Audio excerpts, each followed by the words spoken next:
Not cool, and it's now ready. So, ready? Thank you.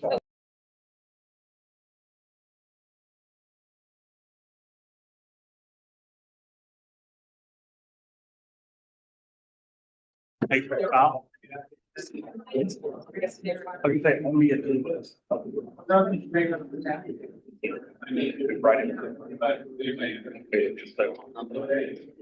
what number?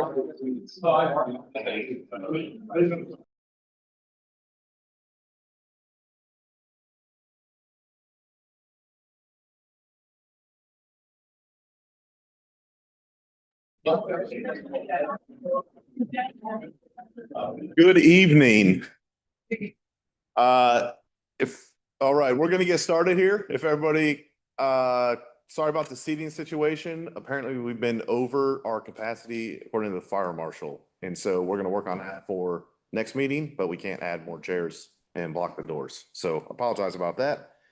We'll call this meeting of the Pittsboro Board of Commissioners for April 13th, 2026 to order. And we will start with a moment of silence. Please join me.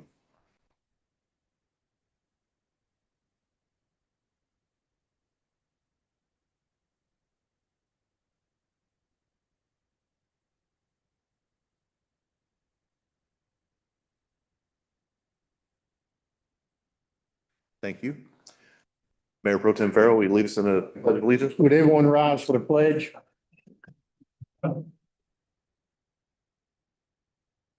Allegiance to the flag of the United States of America and to the republic for which stands one nation under God, indivisible, with liberty and justice for all. Thank you. Thank you. Up next, we have the adoption of the agenda. All right, there's a lot of people here tonight, so we're gonna have to keep the noise down, okay? Thank you. The adoption of the agenda. I know we have in the consent agenda, I know we have one change, moving the ABC board appointment, which is currently 8I, to after number 5. Are there any other changes to the regular or consent agenda? Talk about farmers market. Make a motion to approve with modifications. Thank you. Motion to approve the revised agenda. Mayor Pro Tem. Second, Commissioner Foley. Any discussion? All those in favor, say aye. Aye. All right, I'll take a motion to approve the consent agenda. Move. Second. Thank you, Commissioner Hunziker. Second, Commissioner Bonitz. All those in favor, say aye. Aye. Aye. Thank you. Up next, we have Citizens Matters, and we will start with the manager's update. Thank you, Mayor. No report at this time, but I will turn it over to May Armstrong to introduce a new member of the team. Thank you.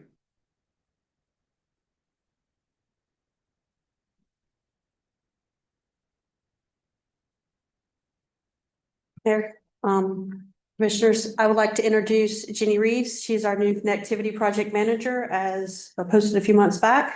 She will handle project management for transportation overlap, as well as Parks and Rec for the connectivity and greenways, trails, walks, all the portion of that. So we have an addition to the team. Welcome. Welcome. Welcome. Glad to have you. Very glad to have that full here. Thank you. All right, thank you. Up next is mayor and commissioner reports. I will start. We had a Central Pines Regional Planning Organization meeting on April 9th. That is where we discussed DOT updates. So projects are still on track, and we're working on prioritizing particularly pedestrian improvements for the next prioritization cycle. On March 10th, I attended the Smart Cities Connect conference in Raleigh and participated on a panel on innovation in municipal government. And then March 10th through 12th, we had the, oh, all right, how's that? Okay. You guys can say something about that. All right. And March 10th through 12th, we had the North Carolina Main Street Conference, and the pop-up park won a statewide award for best outdoor improvement. So we'll do more on that next month, have a special session. We had a ribbon cutting, sort of a ribbon cutting, a opening on April 9th at the Public Works Building, the renovated Public Works Building in Yard. It was really amazing to see that and how that has improved. And then on April 10th, we had a twine cutting at Reclamation. So excited to have them out in their new location. And it was an excellent party out there that evening. That's a lot. So congratulations. Thank you. March 21st for Arbor Day, we did 2 tree plantings in the courthouse circle. So you'll see 2 new trees as you go around there. And then April 9th, we had a meeting with the Main Street, state representative from the Main Street program and our annual update with them and how things are going. Lots of positive things to say about Pittsburgh and our program there. So appreciate everybody that works on that. That's all for me. Commissioner Hunziker? I have nothing to report on AHAC for this month, but I did want to briefly address some misinformation regarding the process of involving Mr. Vogel of SASE, which is Southerners Against Surveillance Systems and Infrastructure, in regards to the flock topic. Commissioner Bonitz and I did meet with him. It was very productive, fact-finding conversation in which he shared a lot of information. We were able to ask questions. And I asked the mayor, the town manager, and police chief to also see that presentation.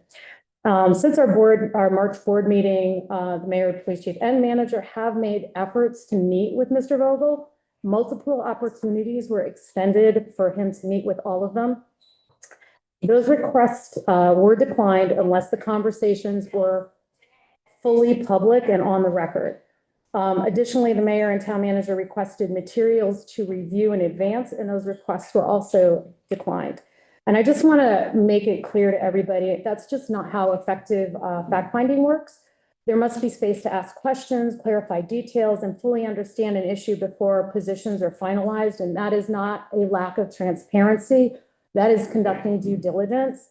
And Mr. Vogel is welcome to be part of future conversations, but he does not get to define the process. The board and staff will continue to gather information, listen to the community, and make thoughtful, informed decisions. And that's our responsibility that we take very seriously. And I look very forward to seeing the presentation from Chief Johnson tonight. Thank you. Thank you, Commissioner Hunziker. Commissioner Bonitz? I do not have a formal report from the Chatham County Climate Advisory Committee, the last meeting from last month. I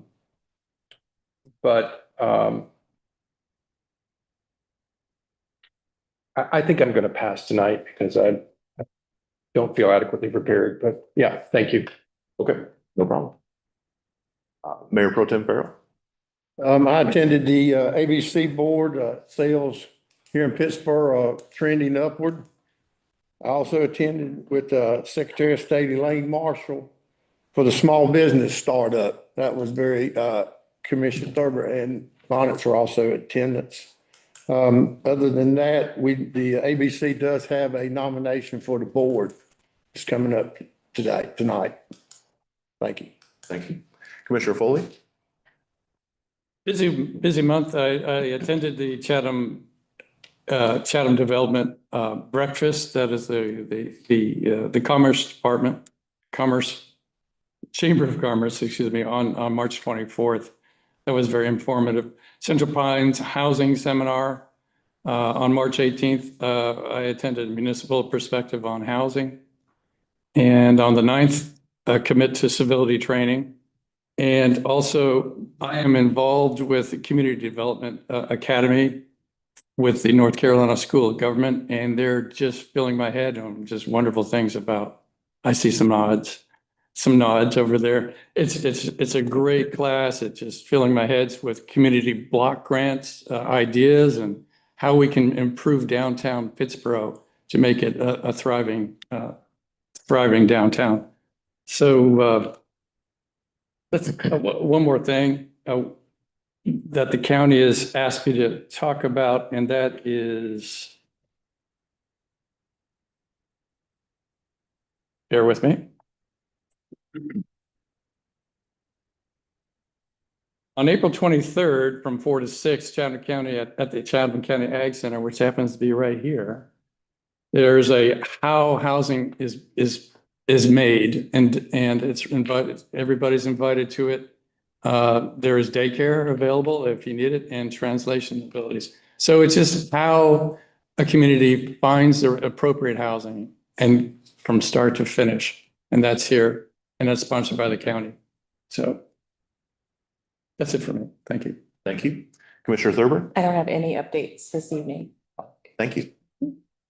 Okay, up next, we have the moved item, or I'm sorry, we have public comment. We have 7 people signed up this evening for public comment. So when you come up, please state your name and address at the start of your comments. There's a time limit of 3 minutes, which will be displayed on the screen. In the interest of time and fairness, it's the board's policy not to respond directly to comments during this period. Staff will follow up as appropriate. Any speaker with handouts will give them to the town clerk, and they'll be distributed to the board at the conclusion of this meeting. So up first is Tyler Patterson, followed by Alan Catt.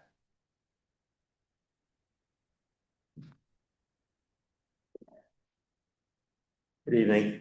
My name is Tyler Patterson, 118 Bynum Hill.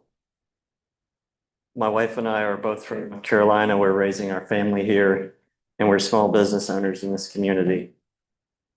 I want to start clearly. This is not a criticism of law enforcement. I respect the work of the Chatham County Sheriff's Office and the Pittsburgh Police. I understand why a tool like Plat cameras can be useful. But the concern is not just how this works on a local level. It's what we connect ourselves to. Respectfully, we consider it irrelevant how the city and or Chatham County will handle this data, or what Flock's multi-million-dollar sales and marketing department has promised them.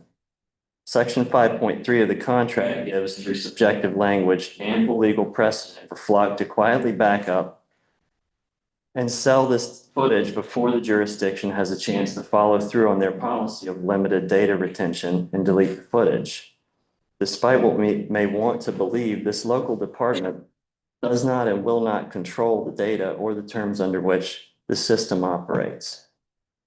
Automated license plate readers over time build a record, not just of suspects, but of ordinary people going about their daily lives. Block Safety is a venture-funded company backed in part by Founders Fund, a firm founded by Peter Thiel. He is behind Palantir Technologies and Anduril Industries. These systems are designed to grow more data, more integration, more reach.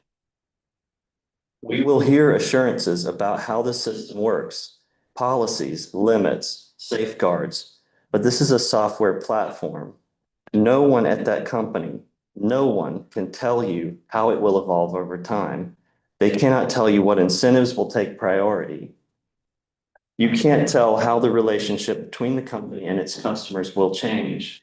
Once a system like this is in place, it can be expanded, integrated, and used at levels far beyond this community, quietly and without the consent of this community or local authorities.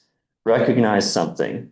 Just because it is not government doesn't mean it cannot shape how people live. Private systems already make decisions about access, insurance pricing, employment screening, eligibility for services. Those decisions are increasingly informed by data. So imagine what happens when detailed long-term records of where people go, when they go there, and how they move through their daily lives become part of that broader data environment. Not in a dramatic one-time way, but quietly, incrementally, adjustments to risk scores, credit scores, changes in eligibility, different pricing, different scrutiny, different assumptions, decisions that affect what people can access. Thank you. Your time is up. Up next is Alan Catt, followed by Tanya Garcia. Cat 180 Woolly Worm Drive. I just threw a really nice 3-minute talk out the window about 30 minutes ago. I had an extremely delightful conversation with Captain Lewis, whereupon he described the fact that Flock has been running in our county since February of 2024, which is far longer than I originally thought. He said it's been quite efficacious for them and their investigations, which is the most feedback I've heard about this program from their side of the aisle ever. which is amazing. As Commissioner Thurber said earlier tonight, there is a balance between the desires of the public and the needs and tools of first responders and law enforcement. And apparently Flock is an extremely effective tool for law enforcement in this area. I am delighted to know that Chief Johnson will be talking today about how the program is used, things it's been effective for. I encourage the commission and Pittsburgh PD and Chatham County Sheriff's Office to continue sharing information about how Flock is effective in the community. I think the transparency is the right way to do things. As Commissioner Hunziker pointed out earlier, there is a right way to go about these things. And I think the increased transparency is an excellent step forward. I'm actually so confident that Flock will be an effective tool and proved so by these conversations that I think after the police department tells us about it tonight, they should continue to tell the community about it for an extended duration, maybe a couple months. And then it should be considered to be put before the public for general comment, for discussion. And I think that if Flock is as advantageous as they say, the general public would actually vote saying that they encourage the use of Flock and the spending of funds on it. Because my opinion has been changed by conversations with law enforcement in our area. And I think that the direction we're moving in is a very productive one. And I'm very happy with how things are turning out. I do believe that the right way of doing things would be to ask the taxpayers and the members of the community what their opinion is on the system that is watching them, that they are paying for. But I do believe that Pittsburgh PD most likely has enough evidence from the last 2 years to demonstrate that the system works, that the system has merit, and that it's worth the money we're paying for it. Thank you. Thank you. Up next is Tanya Garcia, followed by Cindy Perry. Thanks, Dean. Sorry. I live at 47 Lockwell Street, and I am here also to speak about the Flock ALPR system. I want to be very clear from the start that I'm asking that we remove it. I am the owner of a data management system for my company, and this is not about opposing public safety. It's about ensuring that tools we use are properly vetted, properly governed, and aligned with the expectations of the people who live here. This presentation that we received, we got to see it ahead of time, shows that the system was adopted without formal evaluation. There was no public impact assessment, no privacy review, no independent analysis of alternatives, no community consent process. The system was implemented first, and only after concerns were raised did the department begin adjusting policies. That's not responsible governance. We also learned that the department recently removed participation in the nationwide sharing network. That means our data was being shared nationally before it was stopped. The public was not informed. As far as I'm aware, the board was not asked for explicit approval. If we truly own our data, we should never have to remove it from networks we didn't knowingly authorize. The presentation claims the system does not replace officers, but the system performs tasks the officers previously did manually, scanning vehicles, detecting patterns, sending alerts, generating investigative leads. And when technology performs job functions, even partially, it does replace portions of labor. And if it reduces workload, then staffing and budget requests should reflect that. And we cannot claim increased efficiency and also claim no impact on staffing needs. This contradiction matters because it impacts how we allocate our tax dollars. The cost structure shared, while it seems like savings, also decreases. It means it creates long-term dependency. Flock is a perpetual subscription. The town never owns the hardware or software. Costs can increase at any time. We have no control over the system. That is not a sustainable model for public safety infrastructure. Civil liberties concerns also remain unresolved. The legal case cited in the presentation said that it was currently under appeal, and no matter how the case plays out, repeated captures over time can reconstruct a person's movements. Legal compliance is the minimum standard, and our community deserves better than the minimum. Finally, transparency and oversight are insufficient. Internal audits and vendor control portals are not independent oversight. True accountability requires review, public reporting of audit results, clear documentation on how the data is assessed, shared, and retained. We should have received it ahead of time. For these reasons, I believe Flock system should be removed, and I urge the board to discontinue Flock system and halt all further investment in it. Thank you. Thank you. Excellent. The Honorable Cindy Perry, followed by Jan Berger. You can give those to the clerk, please. Evening, I am Cindy Perry. I live at 259 Hillsborough Street here in the wonderful town of Pittsburgh. I am just old enough to have had to read 1984 in my senior year of high school. And I never thought that it would come to fruition. And it has. Now, I want you to know that I have the greatest confidence in our chief and in our sheriff. But someday there may be people in those posts who I don't have confidence in. And so it's not, I hope, a diminishment of your authority, chief, or that of the sheriff. But it's an important thing that we have that kind of balance that allows us to understand exactly what our roles are and where our data is going. And speaking of balance, there's got to be a balance between our privacy, our civil liberties, and that of the law enforcement aspect. So I look forward to hearing about the successes that you have had, Chief. But I'm also very, very concerned about the use of the data. And I would urge you to look at the balance between our civil liberties and our experience with FLOC, and as well look at the expense involved, the expense of our freedom and the expense to a company that we really don't know a great deal about. So thank you very much for your consideration. You. Next is Jan Berger, followed by Logan Frederick. My name's Jan Berger. I live at 726 Bynum Road.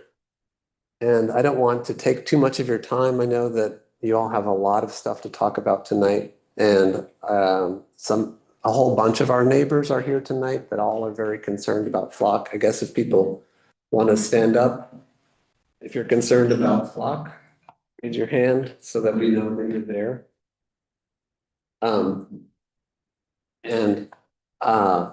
Again, like former Mayor Perry said, I really appreciate the work of the police department here in Pittsburgh.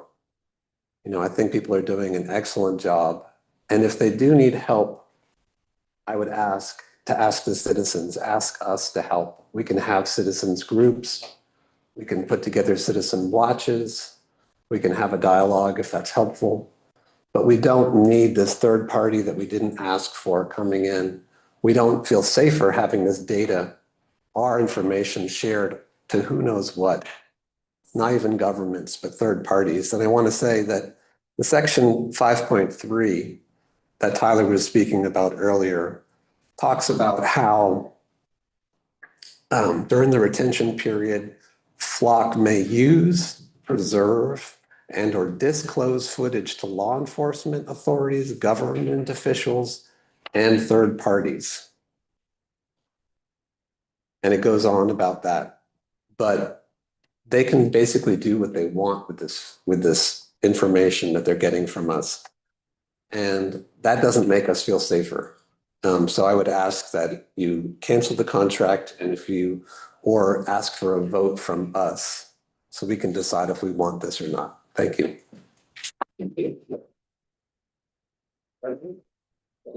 Dylan?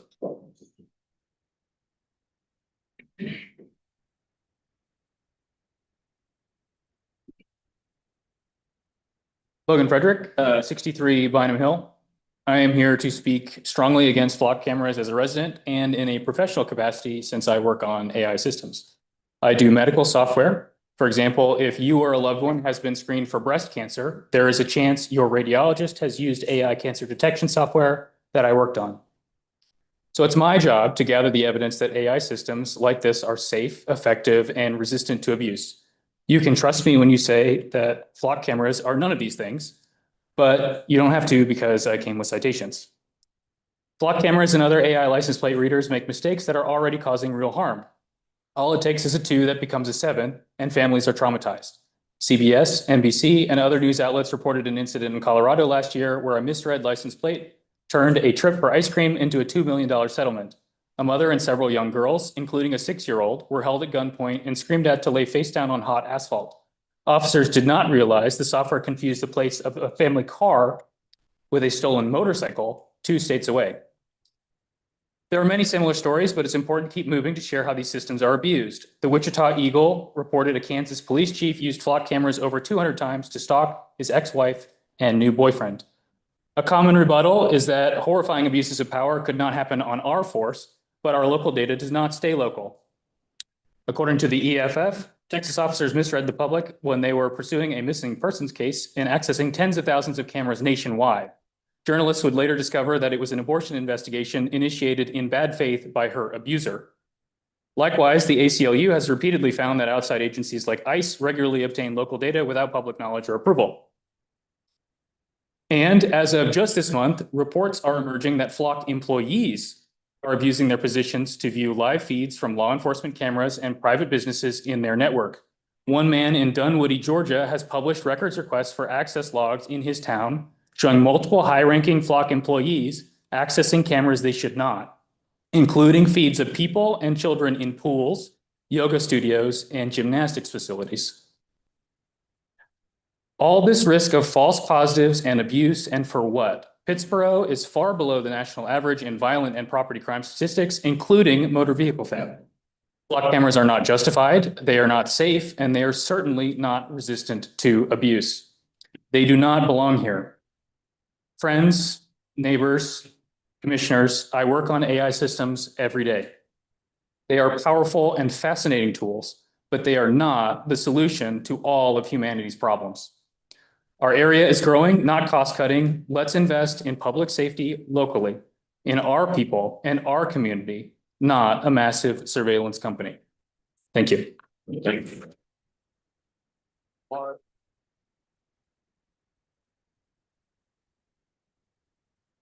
Is Mara Dillon here? We've got a roar of applause. My name is Maura Dillon. I live at 326 Mockernight Road in Pittsboro. Nice to see you all this evening. Later, you'll be asked to make decisions about 3 proposals regarding parkland in Chatham Park's South Village. Parks are wonderful and important. They can be the hub of community gathering and activity. The way Chatham Park investors have described their development would suggest that parks are part of a larger system of thoughtfully integrated neighborhoods planned according to where people live, what they do, and how they move around. But it's really unclear from these proposals how the parks fit into their surrounding neighborhoods. Under the original master plan and development agreements, decisions like these were intended to be evaluated within the framework of a detailed small area plan. We've all talked about this a lot before, right? That plan would have provided critical information such as housing density, future land use, street and greenway connections, and the location of other parks and important public infrastructure. With that level of detail, you would be very well equipped to determine whether these park locations truly serve the community and contribute to a well-integrated live, work, play vision that Chatham Park promotes, or whether the park locations simply meet minimum requirements and check boxes. Without the section-specific context, how can one be expected to make a well-informed decision? Each of these individual proposals might seem minor on their own, but if changes and proposals continue to be presented in such a piecemeal way without a comprehensive and detailed framework, the result will be a more fragmented and less cohesive South Village, which, as we know, is going to be very defining of this whole area. These 3 proposals tonight are examples of how the board's ability to evaluate the development against the standards and vision originally promised and agreed on is significantly limited without the detailed, more comprehensive small area plan process. You deserve the bigger picture to make the best decisions for Pittsboro and the whole area's future. And for the record, I'm for strong neighborhoods and communities and very, very concerned about flock cameras. Thank you. Up next, we have the moved action item for the appointment of the ABC Board. Commissioner Farrell? Yes, we had numerous, turn on 12. We had 12 applications for the ABC Board.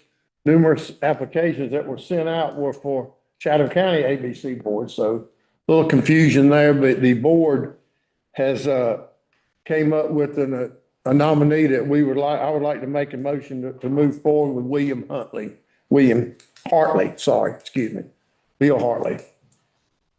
With the term ending December 31st, 2028. Yes, December 31, 2028. Sorry, thank you. Is there a second? A second. Thank you. Commissioner Thurber, any discussion? All those in favor, say aye. Aye. Thank you. Up next. Yep. Thanks, Scott. Up next, we have a presentation on flock safety ALPR cameras. Johnson?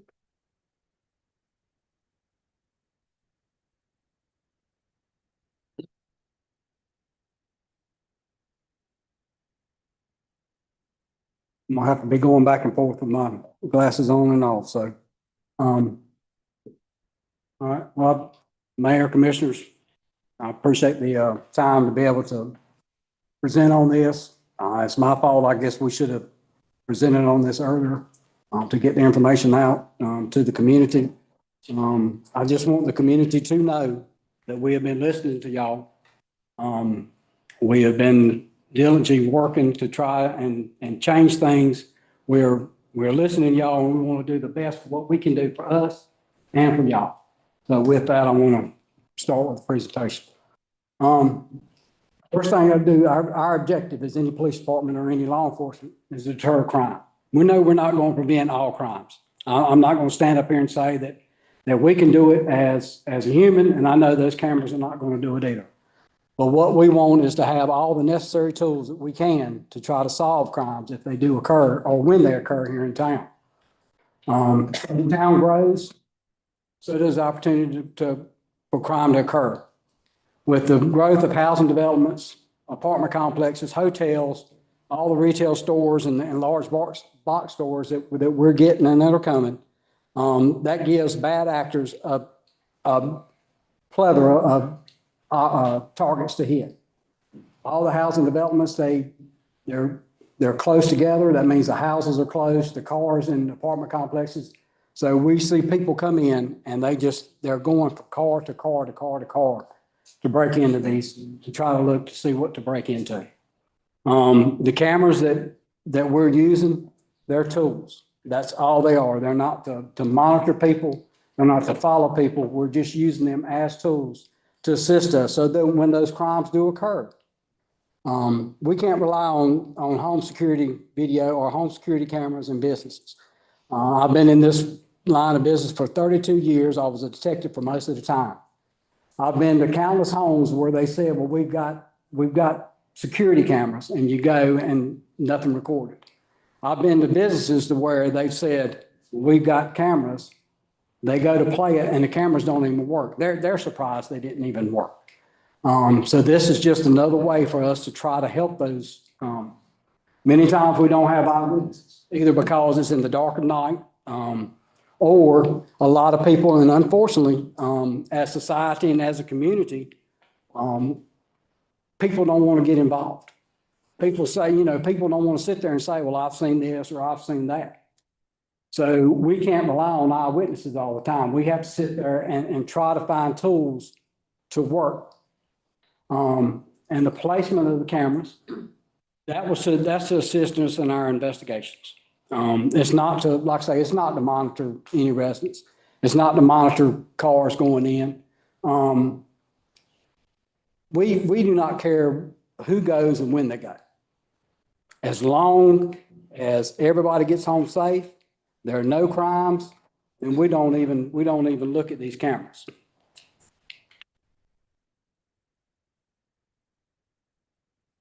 The camera sorry. All right, the camera locations.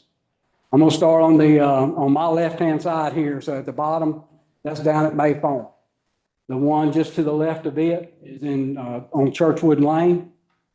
The next one up is on Thompson Street at Chatham Forest. And the top one up there is at Park Drive, near 15501 or Hillsborough Street.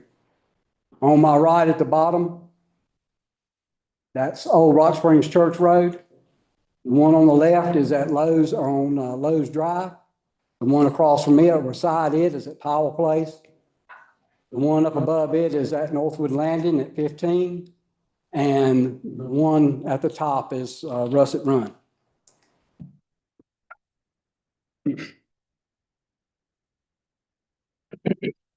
Okay, so here's a little bit of the history of what I've seen. From January of 2015 to March 2023, we wrote 2,777 incident reports. Of those, 355 were residential break-ins, larceny from motor vehicles, larceny of motor vehicle parts, and thefts of motor vehicles. From those, 127 of those, or 36%, are where we have cameras at now. So over a third of those crimes that we were looking at happened where we put the cameras at. I didn't go and choose just to drop these cameras anywhere. I looked at where we were having the crimes at. There were many times that we had neighborhoods that had 10 or 15 cars broke into overnight. They would sit there and like I say, we could go back and they were breaking into cars. That's where we placed the cameras at. I was trying to give my detectives and my officers the best chance they had to try to solve the crimes that were happening to all our neighbors. I started seeing success stories. One was from Garner. I started seeing where they had success with their flock cameras. That got me to looking at it. And I decided to talk to the town manager. I was able to get them into the budget. We installed 5 cameras. The first 5 were at Powell Place, Lowe's Drive, Churchwood, Silverstone, or Churchwood at Silverstone, May Farm, and Thompson Street. In 2025, we added those last 4 cameras that I went over: Northwood Boulevard, Russet Run, Old Rock Springs, and Park Drive. Again, these cameras were put where we were having crimes at. So that was where I was looking at, and that was my rationale for putting the cameras there. And I forgot to tell you, anytime y'all got questions, just go ahead and ask them. What this system is and is not. It's a case-driven investigative tool. That's all it is. We have to have a case to go in and look at these cameras. I will go in and go over the certain parameters that we have to do and the information that we have to enter to be able to actually investigate one of these or to look at the cameras. It's used after a crime, which, like I say, if we have a break-in overnight or there's some kind of crime that's occurred, that we can go back and we can look at those cameras. Or if we get an active alert, that's anything that's entered NCIC, which I will go into that later on. That's stolen vehicles, missing person, Amber Alerts, wanted people. That if we get an alert from that, then we're able to go to that area. And there's a limited 30-day retention. Question for you. Yes. Who has access on your staff to this information? Does everybody? Yes. And I'll go, there'll be a slide down, but, and I'm sorry, I got up here and I know we're rolling tonight, but, Kerry McCormick from Plat, he's a public affairs manager. He's right back there in the doorway. So he is here. He's not presenting, but he's here to answer any questions too that y'all have. I apologize for not introducing you. What this system is, it does not continuously track. When you go by the camera takes a picture of your car. I cannot tell if you go down there, if you turn on the Powell Place, I don't know if you've turned into the gas station or if you've gone straight through. If you turn on to Russet Run, I don't know if you've gone to Bojangles gone to the doctor's office, gone to the hotel, gone straight down in. We have no idea. All it does is take a picture in time. And that's the only thing that it does. Our system, it does not have facial recognition. And as far as I'm sure, and Mr. McCormick can back me up on this, Flock system doesn't yet. Chief, may I ask a question? Yes. On that, so you said that you won't know if I make a turn, if I'm going to a doctor or if I'm going to a church or whatever. Right. But that's because of the placement of your camera. We only have 9, but as the more cameras get introduced into town, if another business decides to put one right on a corner by my doctor, well, now that data would be there because now my car has gotten a picture closer to where I may have turned in. Is that correct? If, So it could technically, as it grows, do exactly what it's not doing right now. it can turn, if they were to get a Flock camera, just, I guess since we're on Flock, we're gonna stay Flock. If they get a Flock camera, if they get another camera system, then yeah, I mean, yes, it would take a picture in time. As you go by. We're not monitoring individuals or gatherings. I know there's been talk across the country about people going to protest or, that people or agencies are following them with Flock. We're not doing that. Like I say, we do not care what you do. As long as you're not breaking the law, we do not care. We don't care what you go, who you go with, or what you do. As long as you're not breaking the law, then there's nothing that we do. Another question, if Yes. I may. I know that you don't care who goes to the No Kings or who may go to another type of protest or something like that. But there are organizations or governments that agencies that might care. And we've seen articles, I know I've read them, where Flock data has been subpoenaed by administrative subpoena, which I know we've spoken about, to get that information. So while I think, Mayor Perry had mentioned, we have trust in you, we have trust in our sheriff department. Maybe not so much a little higher up. So while you may not care who goes to the protests, unless somebody's breaking the law, there may be other agencies. So how do we protect that? That is, unfortunately, I can't stop other officers from doing wrong. I mean, because to me, that's wrong. Right. I mean, that's the thing. Unfortunately, I can't, for the search that we have, or the agencies that we're related to, which now we're statewide, we're not nationwide. That's if they do search, but if they search, they would have to search for, they would have to search for your license plate. I mean, that's if you were to go to a No Kings protest in Chapel Hill, they would have to sit there and search your license plate. Now that's on them what they do. Even though they can't use that for with our data, they can't do that because they're searching their system. They're searching your license plate, but even if it shows here in town, it's not doing them. They can't follow you as far as to a No Kings protest up there, is what I'm saying. I mean, that would be on them to search their system, which if they search statewide, they would sit there and they may see that your license plate hits here in town. But it doesn't search at the time that you're at. I mean, if they do it, they're not searching our data, they're searching the data that they're getting. Okay, like after the fact. Right, that's what I'm trying to say. I mean, it's not that they're using our data or our license plates that go across our system. They're searching inside there, if they do have Flocks inside their Flock system. Okay, thank you. Chief, you continue to say our data. Is it the town's data or is it Flock's data? It's our data. It's our data. Yes. So Flock, how does that interaction occur? How does Flock? Sorry to slow this down, but No, that's okay. Again, this is Kerry McCormick is public. Public Affairs Manager, Block, thank you. Didn't want to steal the thunder there, but thank you for the question, the mayor and the commission for having us today. Just a couple quick things. So the communities that we contract own their data. It is explicitly written into our terms of service as well as your contract. So the end customer of that, which would be the community, the police department, owns that data.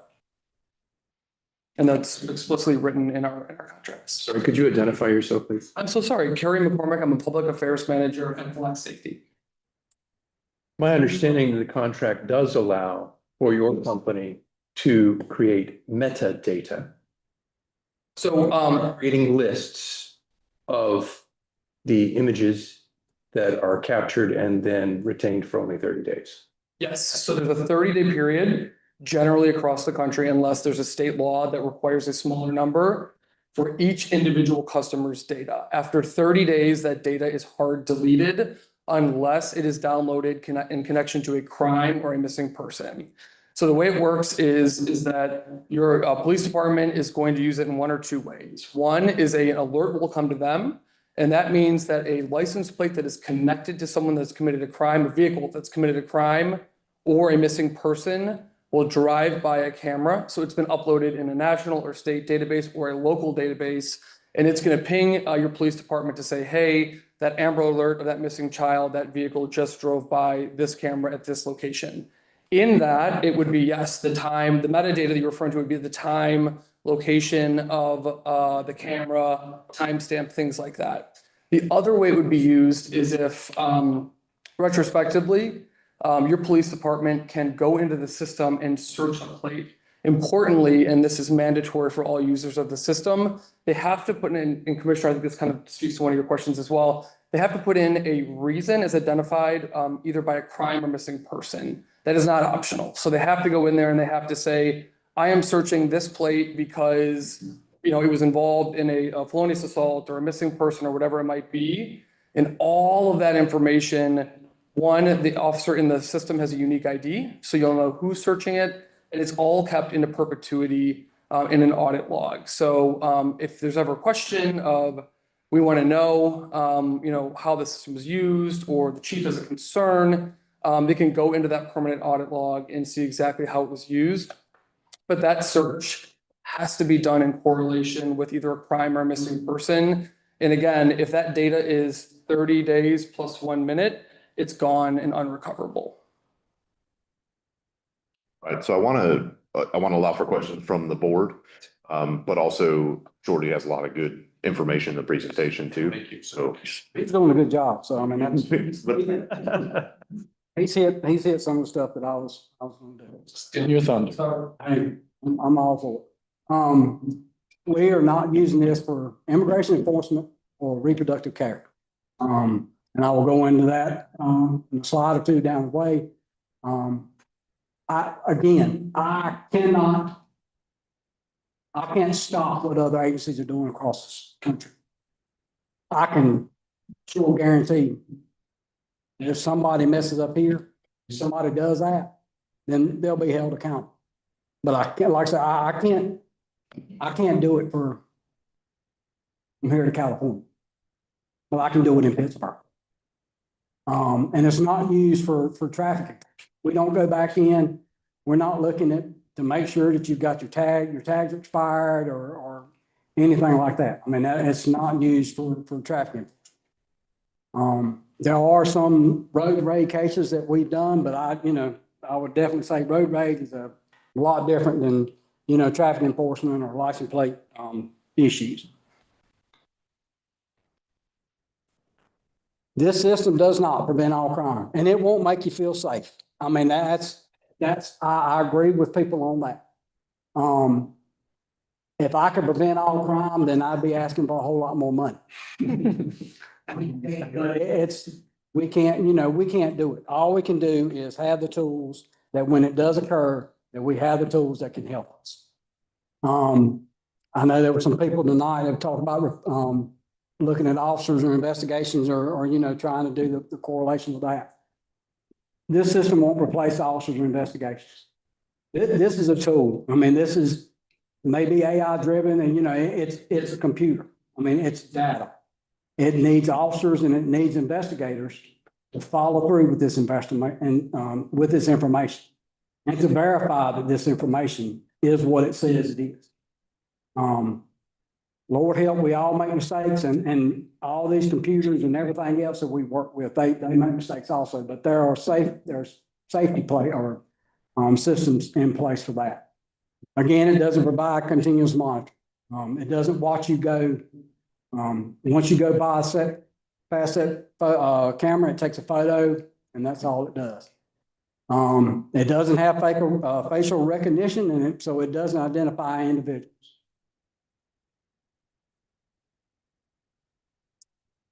Data collection and storage, and this is one of the things that's come up. All data, like I say, all data belongs to the town. It does not belong to Flock. The retention period is 30 days, just like Mr. McCormick. If it's 30 days and 1 minute, it's gone. I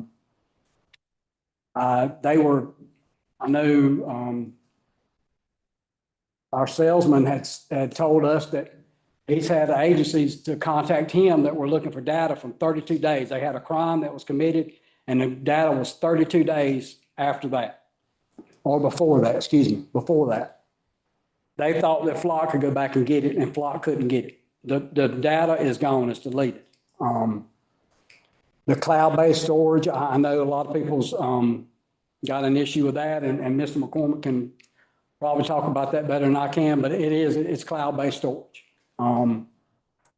So, and then with the contract, we're on, the first contract we signed was I signed was in August of 2023.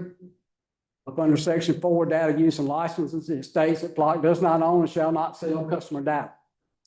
It goes into another paragraph and says that Flock does not own, shall not sell customer-generated data, and it does not own and does not sell or shall not sell anonymized data. That is the contract that we're up under. The new contract that in February, and I know that was a point of contention with some folks, that evidently the 2026 version, which came out, I think, in February, changed the wording to be as between Flock and customer, all right, title, and interest in and to customer data belonging to or retained by customer. So basically, from my understanding, Mr. McCormick, he can probably speak to it better than I can. They kicked out a bunch of they combined all of that in that first 2023 version that we have and made it into this cleaner version here in 2026. But like I say, we're not up under the 2026 version. We're still up under the 2023 version. Our access and policy. You were asking about this. Every officer we have has access to the system. We're required to complete training, which the officers or everyone has done user training session, search certification, alert certification, and mobile application. Also to use the system now, we had individual accounts. They've gone now to adding multi-factor authentication. So we have to have a secondary way to log into the system now. Inside the police department, we have 3 tiered groups. One is the officers, and that is they're able to search and view inside the system. The detectives are able to search and view and also create hot lists. And those hot lists are if we have a vehicle that's going to Lowe's and still in plants at night. We can go in, and if we're able to develop a suspect out of that, then we can add that tag into our hot list. And if it goes by one of those cameras, we'll get a notification from Flock through text message and email that says that vehicle has gone by there. So we can go to that area and look for that vehicle. The administrative is the same as detectives, and we can search, view, and we have the ability to view the analytics inside the Flock system. The Department of Internal Policy, we have an internal policy on the license plate readers. And just to show the violations of the policy range, anywhere from removal of access to discipline up to and including termination. And if it comes down to it, then we'll criminally prosecute. And I'll be the one to take the warrant out. I mean, that's how determined I am that we're gonna do what we're supposed to do with this system. The transparency and oversight, I know I've heard that throughout, tonight and, throughout this system or throughout the meetings that y'all have had. The monthly internal audit, I go into, we can go in and search through the OCA, which is our case number, incident number that we get, and our call for service number. If a crime doesn't get to the point of actually doing a incident report, we can do a call for service, which comes from Chatham Communications, who dispatches us. They give every call that they get that comes through the 911 center out there gets a call number. So we'll always have a call number to back that up. We'll be able to go in and look at the OCA number, the reason that they searched it, the crime that they searched it, and we can go through and verify that the actual call number, the case number matches the license plate they're looking or the description of the car they're looking for and why they're looking for it. So that's another way that we're trying to make sure that there's no abuse of the system. Just to go out, I started looking back and just to give y'all the last 29 days inside the system. The cameras read 341,498 vehicles. Say that again, I'm sorry. 341,498. Trying to fight, not putting my glasses down. The searches we performed the last 29 days were 68. Those 68 searches were from 12 distinct cases. So that's either a call for service number or that was a case number. So the license plates that we searched, we either had a license plate we could look for, or we had a description of a vehicle, but we had 9 license plates that we actually searched for in that 29 days. 18 days, we did no searches at all. Now, some people say it ain't worth it. I say, thank God we didn't have a crime to do it. But that just, to me, like I say, that shows that we're using the system like we're supposed to. We are not just going in and searching for anybody and everybody's tag. If we do not have to search, we're not searching cameras. The highest day of searches within that, we did have 20 searches on that day, but we had 5 cases that day that we were looking at. We was looking at a road rage, an assault, a larceny, a breaking and entering to a residence, and unfortunately, we had a robbery in town. So we were looking at that. We do have a transparency program. It's at that hyperlink there. The public facing policy, like I say, we do have an internal policy, and we can, if people would want to look at our internal policy, we can look into making that available for people to look at our policy on. We're also willing, if, like I say, for transparency and everything, that we can do an annual report, or we can do it. We can do it monthly or bi-monthly or, however much y'all want. But I'd be willing to show y'all the number of searches that we're doing, the cases that we're assisting in, and the audit findings that if I do find a mistake or I find where one of my guys messed up, that I'll tell you. As far as it don't, as long as we don't do any personnel law there. But I'm willing to show that we're not abusing this system. I have a quick question on that. and I think we all know you guys would not abuse the system, but, you only had 68 searches that you did. But if, let's say there was a missing person and that case was out there, but the missing person was from another, state, like the one from Ohio, the other agencies access our data for that crime since there was or a case, could they access ours to Statewide, they can. statewide, but another state couldn't? No. Okay. No. And that's like I say, we'll go back through, but we're statewide search and where we can search and agencies search for us. Now, if the missing person was, I'm sorry.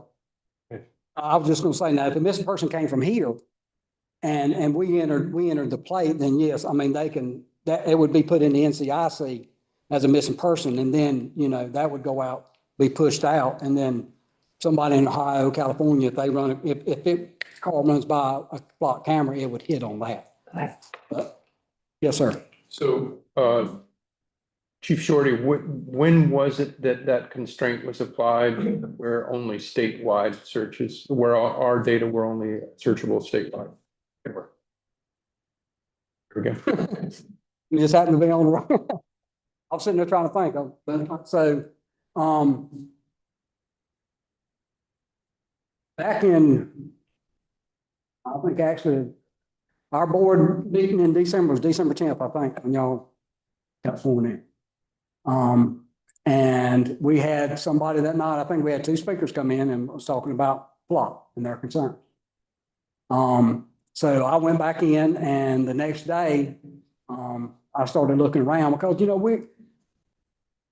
I hear, just like y'all hear, just like everybody has heard about, the immigration concerns, reproductive care concerns, as far as these cameras are going.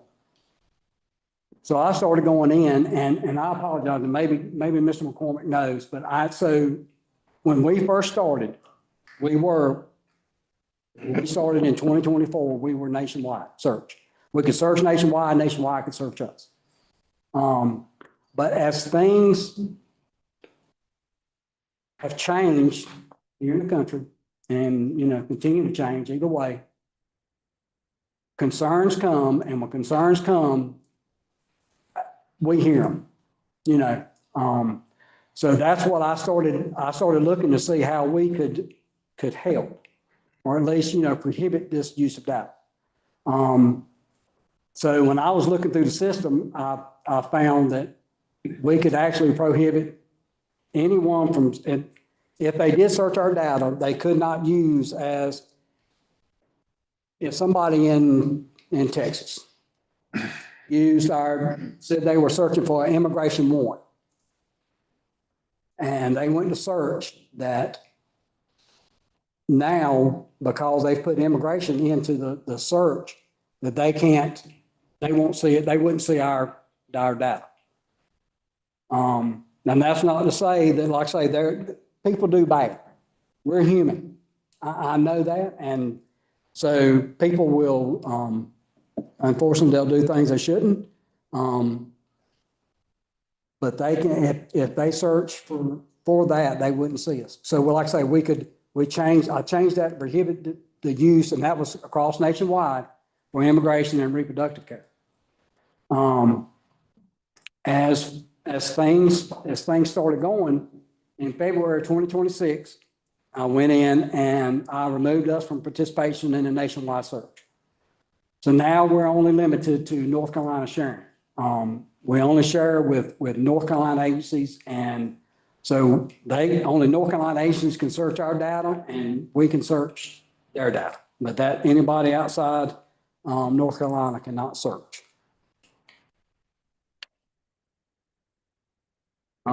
Departmental policy limits, like we've done this, and I just 30-day automatic data deletion. That's what it is. The only time, and like Mr. McCormick was talking about, that if we do have a criminal case, that we can go in, and I can show you in a few slides what we do save or what we can save as far as with evidence.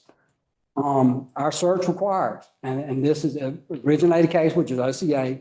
which is that incident number that everybody wants, and the calls for service number, which comes from the county. The offense type, which is whatever crime it is, and the reason for search. The offense type could be breaking and entering into a house, and the reason search I could put in would be for a suspect vehicle, or it could be a stolen vehicle. If they got in, got the person's keys to their car, then I could search. That would be my reason, is stolen vehicle up under that breaking and entering. Again, we don't use it for immigration enforcement and reproductive care. And we're only limited to sharing with North Carolina agencies.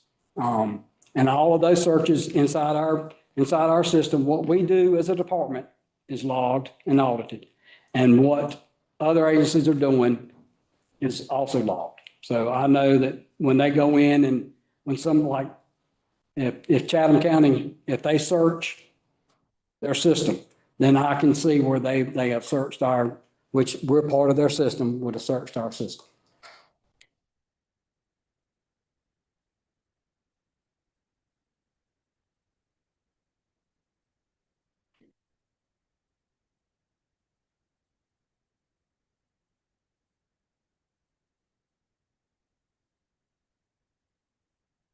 I think I'm about 15. Yeah, that's what I was worried about. Yeah, that's what I was worried about.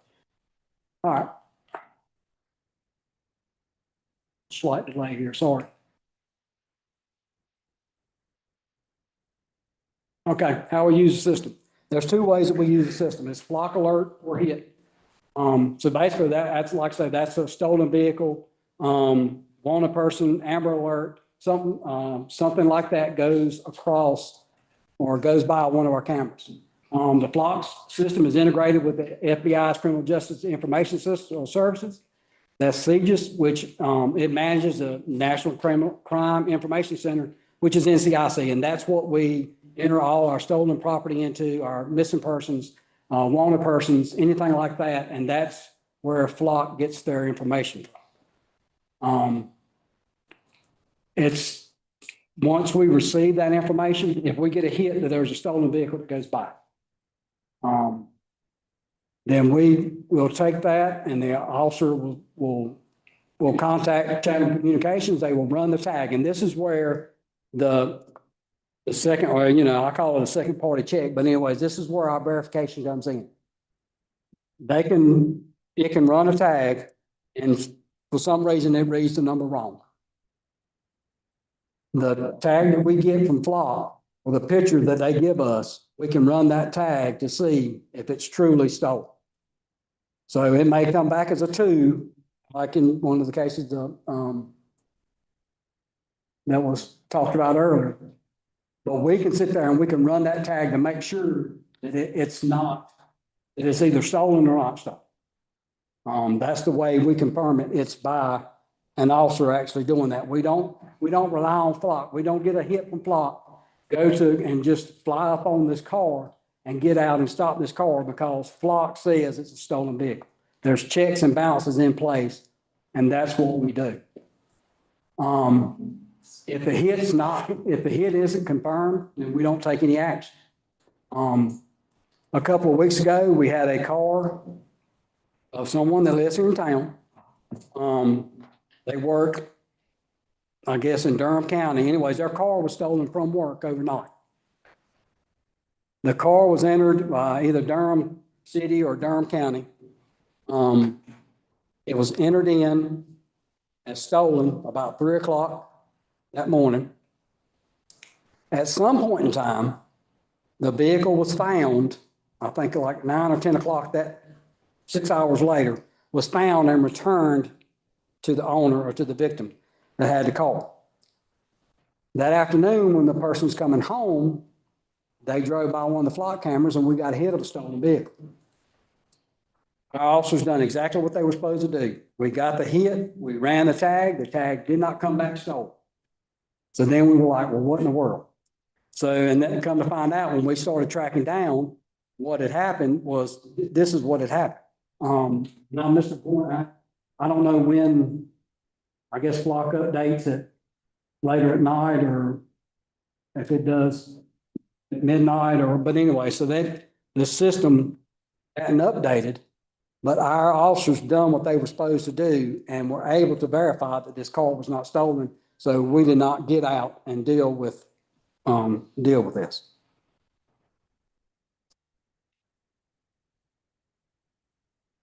The second way we use it is with investigation searches. That's if we've had some kind of crime that we go in and we can search a vehicle.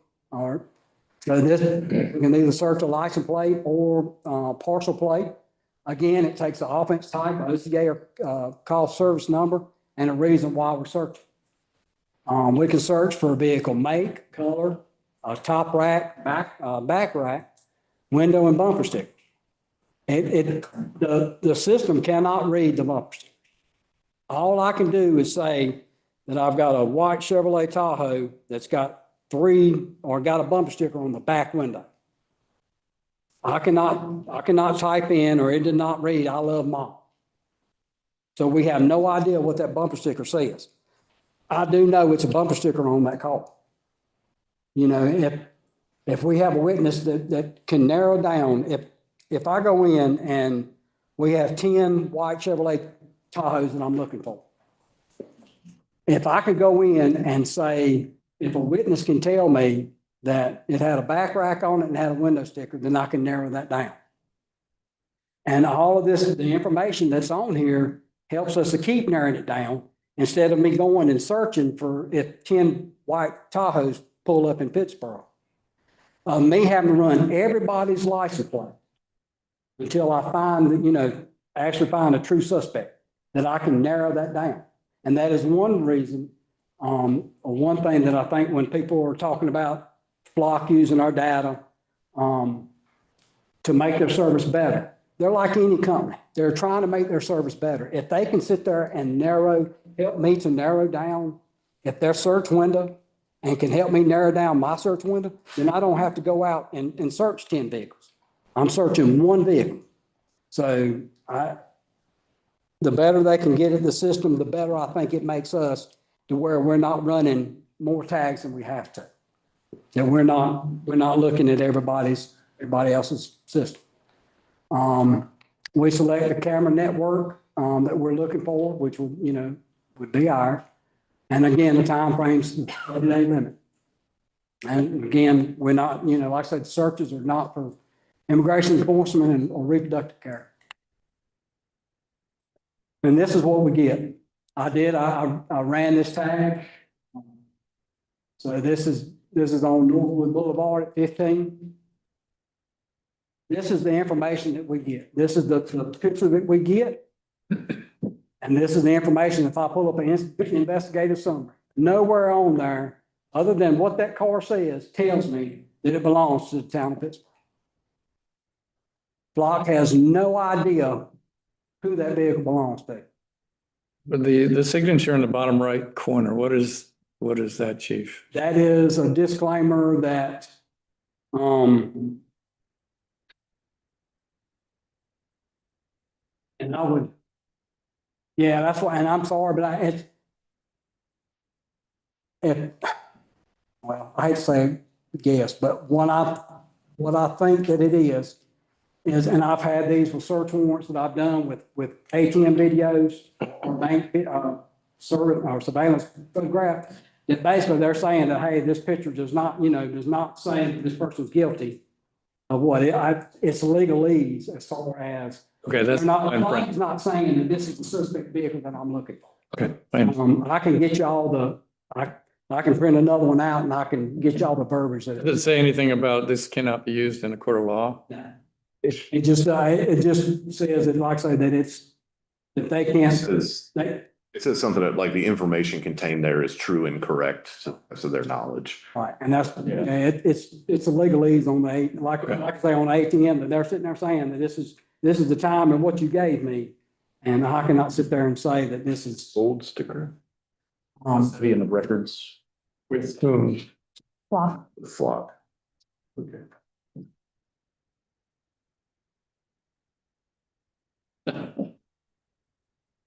So Michael Goldsticker, who signed this, is with Flock. Yes. Yeah, he's our chief counsel. Counsel. I told you it was legalese. But like I say, I will, if I did not expect that, that question to come up, but anyways, I can get y'all like that. I can get you the verbiage that it says out the bottom. It's on our website. No, it's not on our website.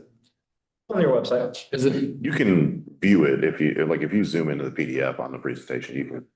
Okay, that's all. So, like I say, so what we have to do, like I say, there's nothing up here that says this vehicle belongs to the town of Pittsburgh. So what we have to do as a department, as an officer, is take that information and run the tag. And I can tell you now, and it's just like on this next slide, I can't tell you whether this vehicle goes straight, turns left, turns right, what it does. This is just a picture in time of when it took the picture. And like I say, this is from every vehicle we get. We get the rear of the vehicle. There's no pictures of occupants. Every vehicle that I've looked at, that you can't tell how many people's inside that car. Like I say, the system does not provide continuous tracking. It just captures that vehicle as it goes by. There's no personal identification information collected on that, because like I say, that is something that we have to run through DCI or through our system here. And like I say, the vehicle's information is not retrieved. It's retrieved through DCI, not from Plat. There was a question about in-house calls versus the flock system. As you can see here, from September 23 to January 2026, we spent a little over or almost $73,000. That includes the use of the cameras, the installation fees, and the taxes. Each camera right now is $3,750 per year. We have 9 cameras, so that comes out to $33,750. And each installation cost was $650 per camera. And that was a one-time fee. If we do move it, then, we would have to pay to, if we decided to move a camera to a different location, we would have to pay for that. You just said, if you had to move cameras, we'd pay for the installation. Are there plans to move cameras or install more cameras or be adding to do you have plans or desires to expand the flock network in town? If it was up to me, I would get more cameras. And is there a number?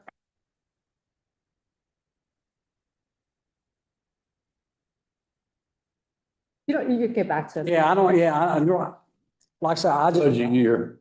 It's a tight budget year. Well, that's why they're not in this budget either. But anyway, and that depends on what y'all decide. So, I contacted Robert because he's a heck of a lot smarter at computers than I am. He put me in contact with a company that does security video systems. They got back with me, and these are ballpark figures. I mean, that was the biggest thing is, it's hard to say how much this would cost without actually going out and looking and getting down into the weeds with it.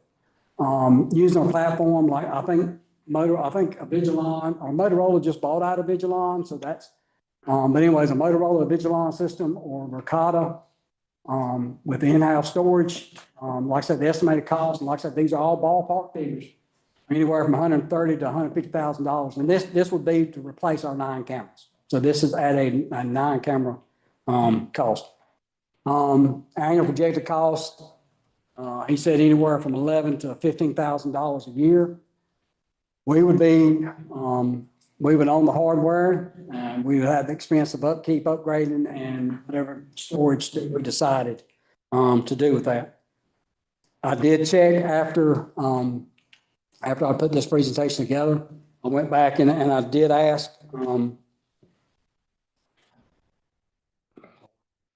Anyway, I asked him, I sent him an email and just asked, because technology changes so quick. So that's like with Flock, if the cameras get damaged, if they, something happens to them, they quit working, technology gets better, then they replace the cameras.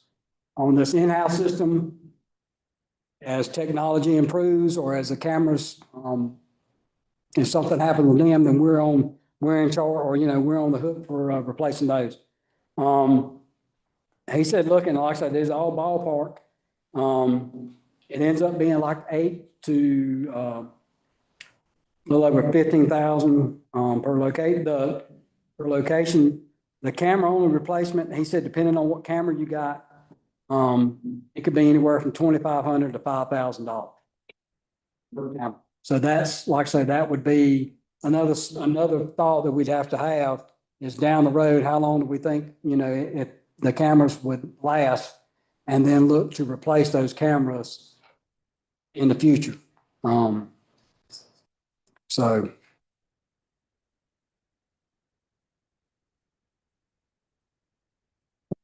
And then Commissioner Hunziker sent me a list of concerns and questions and that she had gathered, and that, some of these that I'd heard myself.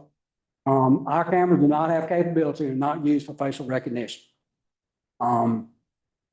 We don't, that's something that we're not doing. The Flock Nova platform, and this is what I found on the website. Mr. McCormick, you can help me out with this if I stray from it. Basically, it's a unified system that connects our record management system, or our in-house police pack is what we have, Southern Software Police Pack. Our computer-aided dispatch, if we did have it. Our license plate reader information, and any approved open sources into one system. So basically now, I can go out, and if I'm investigating a crime, if I develop a suspect, run a tag, then I can do that. Then I can come back and I can run them through our in-house system. I can contact, if the person doesn't live here, I can contact the agency they're at to get information from them. I can look at state systems as far as CJ Leads and other systems that we have access to. And the open source. I mean, I can, one of the best things is Google. You can Google people, you can find things out. Unfortunately, we're all out there for the world to see. But anyways, I can, instead of this Nova platform being one system, it would just take me more clicks of a mouse to get, information that I would try to get. I did not find where it uses facial recognition. And again, like I say, we don't have this system. There was a question as far as a fusion center. So I had to get clarification from that from Commissioner Hunziker. And it's basically what they would refer, what she was talking about, or that was asking about, is the North Carolina Information and Sharing Analysis Center, or NC-ISAC is what we call it. It's handled through the SBI, North Carolina State Bureau of Investigation. And basically it connects federal, state, and local law enforcement, basically where we can share information. And that is one of the big things that I've heard in 32 years, that law enforcement agencies never talk to each other. It's like we're in our little silo over here. And, I get upset at that as a law enforcement officer. The community gets upset at that because we're not sharing information, that they think that I should know what's happening 2 or 3 agencies away. But the NC-ISAC is something that, like I say, if we have an officer safety bulletin or we have a crime spree, then we can make a bulletin up to send that to them, to where they send it out to where, it may be that Moore County is having the same type of crimes we're having, and that can put them in contact with each other, or put them in contact with each other. So basically, it's just a sharing information center is what it is. Administrative subpoenas, that's been brought up. Again, and I'd asked Mr. McCormick about this, but our town owns and controls our data.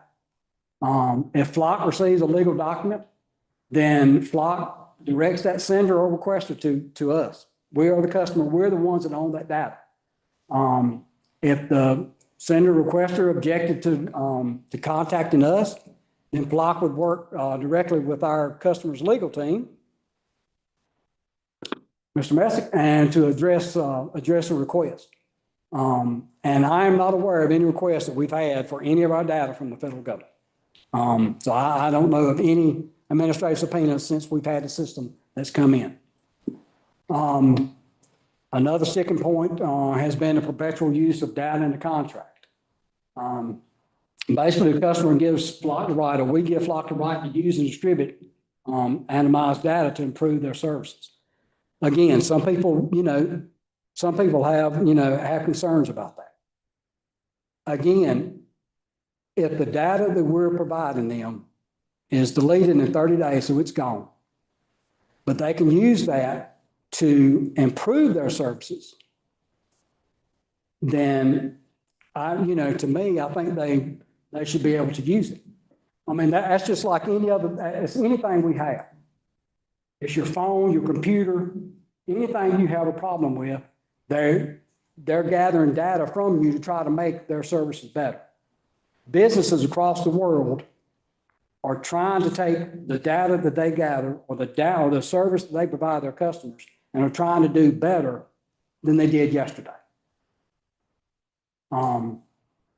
And up under that, Flock states that does not grant them ownership in, permit them to sell or create any new rights regarding our data. So like I say, the perpetual use of it, I know, there's a camp that says perpetual use is forever and a day. The way I interpret that is perpetual use is they are using our data up until the time we say we don't want to be friends no more. And that we don't want their services. That's the way I interpret it, but I know other people interpret perpetual use is like I say that they're keeping our data forever. But to me, they're just using our data as long as perpetually as we are customers. Fourth Amendment violation. That's been a question and that's been a concern, and I do understand that. As of today, right now, state and federal courts have concluded that the use of license plate readers does not violate the Fourth Amendment. That may change tomorrow, that may change next month, that may change next year. If it changes and these cameras are in violation of the Fourth Amendment, then they all go away anyway. I'm not gonna sit there and violate the Constitution. Again, the camera takes a picture in time and does not follow. And that's the point that some people make that they follow, the cameras can lead or they can follow you around town or through your day. Vehicles are in the public. So, because they're in the public and they're on a public road, there's no right to privacy as far as your license plate. Now, I know that rubs some people the wrong way, and I understand that. But right now, like I say, the courts have said that this is not a violation. And I referenced the Schmidt versus City of Norfolk. Like I said, they had 176 flock cameras.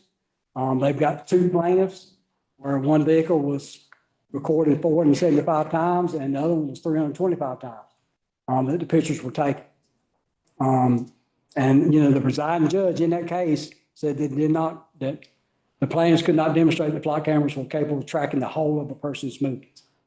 And that's where the thing is, and that's where that the bright line of where that stops has not been, I guess, decided, if you want to say, has not been decided yet.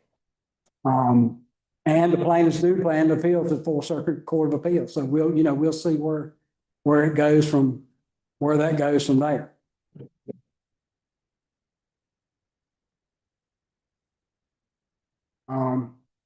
Civil liberty. That's like I say, I want to make sure that we're protecting everybody that we can. I mean, I don't want to violate anybody's civil liberty. There's no facial recognition on this, no biometric data collected. There's no tracking of individuals. The data is limited to vehicles in public space. And the data retention for the state in inside North Carolina General Statute 20-183.30 through 20-183.33 is 90 days for license plate readers. But ours is, let's say our system is 30 days. So that's our retention is 30 days. So we're 2 months shorter than what the state says that we are allowed to do.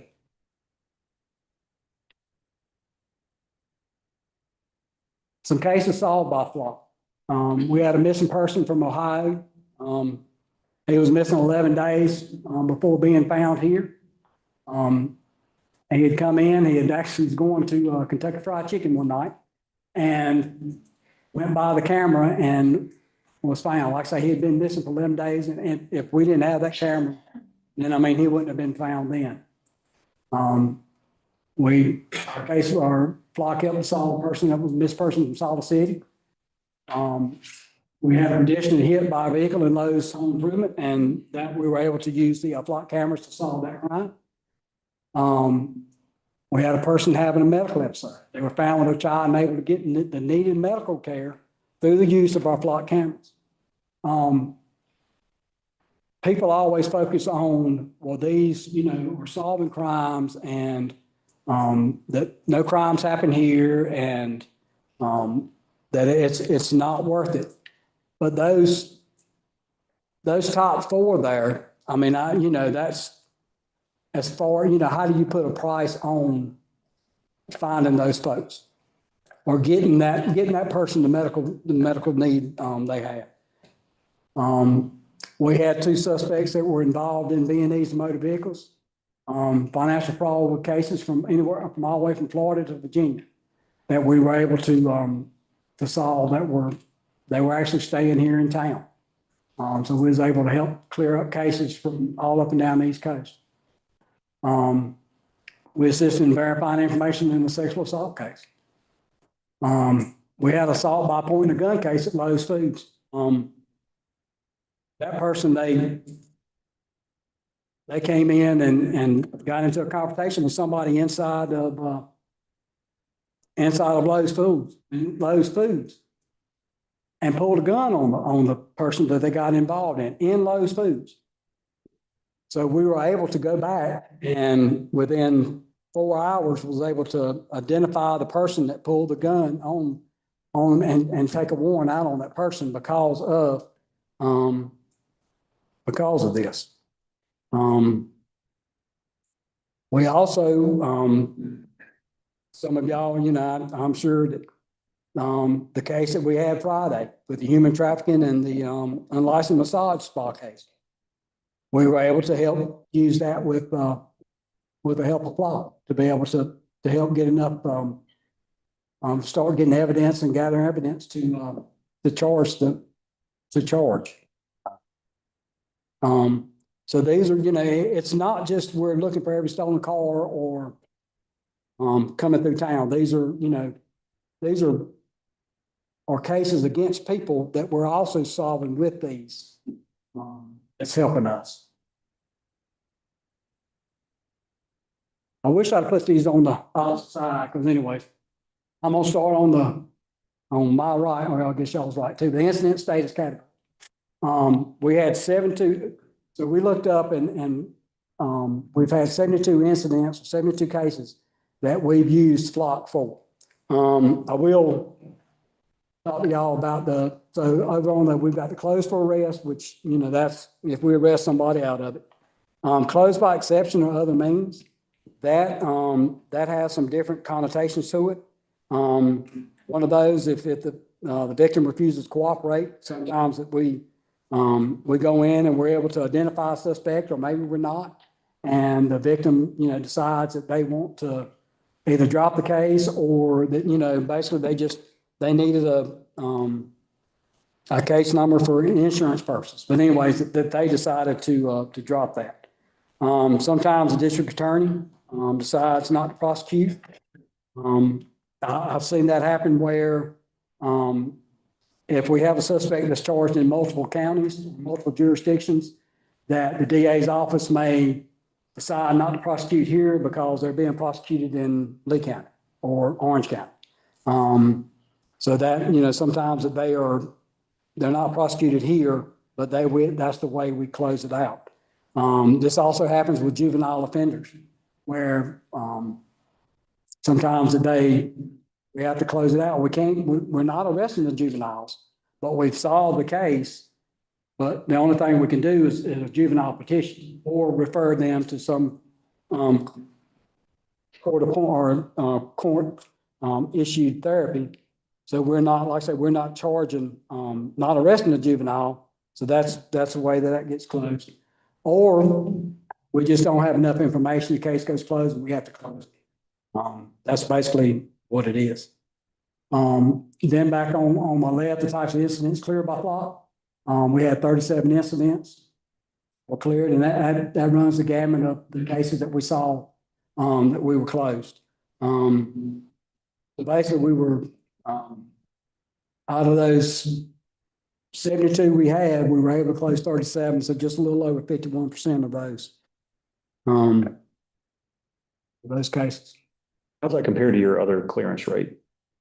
Well, up and down the board, we're able to, that's a little bit, it's a little bit higher.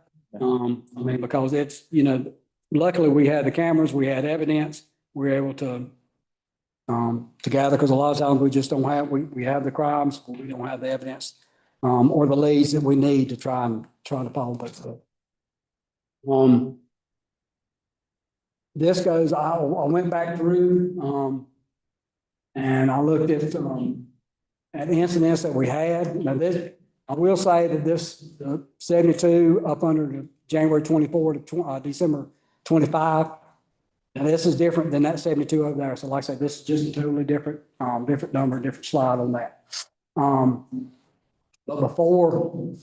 before camera installation, where we have cameras at now, we had 83. And after our camera installation, we dropped down to 72 total crimes there. Then what we looked at there was, like I said, the motor vehicle thefts, larceny from motor vehicles, and being into motor vehicles. Like I said, that's been one thing that people have been focused on. I did go back and look, and from 2023 to 2024, we did have the larceny from motor vehicles and being into motor vehicles. They did go down across the town 25%. And then motor vehicle theft went down 14.3%. And then in 2024 to 2025, larceny from motor vehicles and being into motor vehicles, that remained unchanged. It pretty much remained flat. And this is going across town. So this is not just these. This is what we're seeing all over town. And then the motor vehicle theft, it went up 33%. But we had a total of 8, and 7 of those were where we didn't have cameras. So that, like I said, that it goes up and goes down. So this was, when I looked at this, so basically we went in from January 1st of 2022 to December 2023. We had 67% of incidents where we had cameras. 33% of those were in other areas. Fast forward to January 2024 to December 2025, those numbers pretty much swapped. So we went to 63% in the area of crimes that in areas we didn't have cameras, and dropped to 37% where we do have cameras. So now that it was dropped. Now whether that was block or not, I'd like to say it was. I'm not, I'm not going to, I'm not gonna say that was all of it, but it has to be, to me, there has to be some type of deterrence. So with that, any more questions? The board have questions for Chief Johnson? I don't have any questions, but I do want to thank you for such a thorough, this is an incredible presentation, and thank you. And I also want to thank you and the department for listening to the public back in December and February and taking those steps that you took regarding the two comments in December with immigration and reproductive rights and handling that. And then again in February. And also thank you for answering all the questions from that community event. Just great job. Thank you. All right, well, I want to say, and then I'll get out of here. You know, I've been working here 15 years. I've been in law enforcement 32 years. I've lived here all my life. And one thing that I'm going to do is going to make sure we're going to take care of these citizens here in town. You know, I grew up here. The only time that I wasn't here is when I was working in Siler or when I was in college. I saw this town go from closing up at 12 o'clock on Saturdays and Wednesdays to, you know, where it is now. And I sure don't begrudge the growth because it's been great. I used to, when I first started in 1994, we could about, me and all the guys I worked with, we could about tell you who was breaking in stuff or who was committing the crimes. And that has totally changed from what it was. Unfortunately now, at least here in town, I can't speak for the county. We have more people coming from out of town to come and do bad here than we do people that live here. That's the people that we are trying to, I won't say stop, because Lord help, I wish I could stop. Discourage. There you go, discourage. But that's what we are, that's what I want for these cameras. I want to sit there and like I say, I want to do everything that we can. That if something does happen, that we have the tools that we need to solve the case, because the only case that the most important case that we're working on is the case that someone that we're facing right then. And that is, and we're willing, I'm willing, to do what we have to do. Like I said, I've heard what people have said. I've heard what y'all said. And I want to make sure, like I say, that we will continue to do the right thing for my department, for my town, and for my citizens. Thank y'all. Thank you. Thank you, Chief Johnson. Appreciate that. We will take a 14-minute recess and start back promptly at 8 p.m. Minutes. Good. Thank you.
All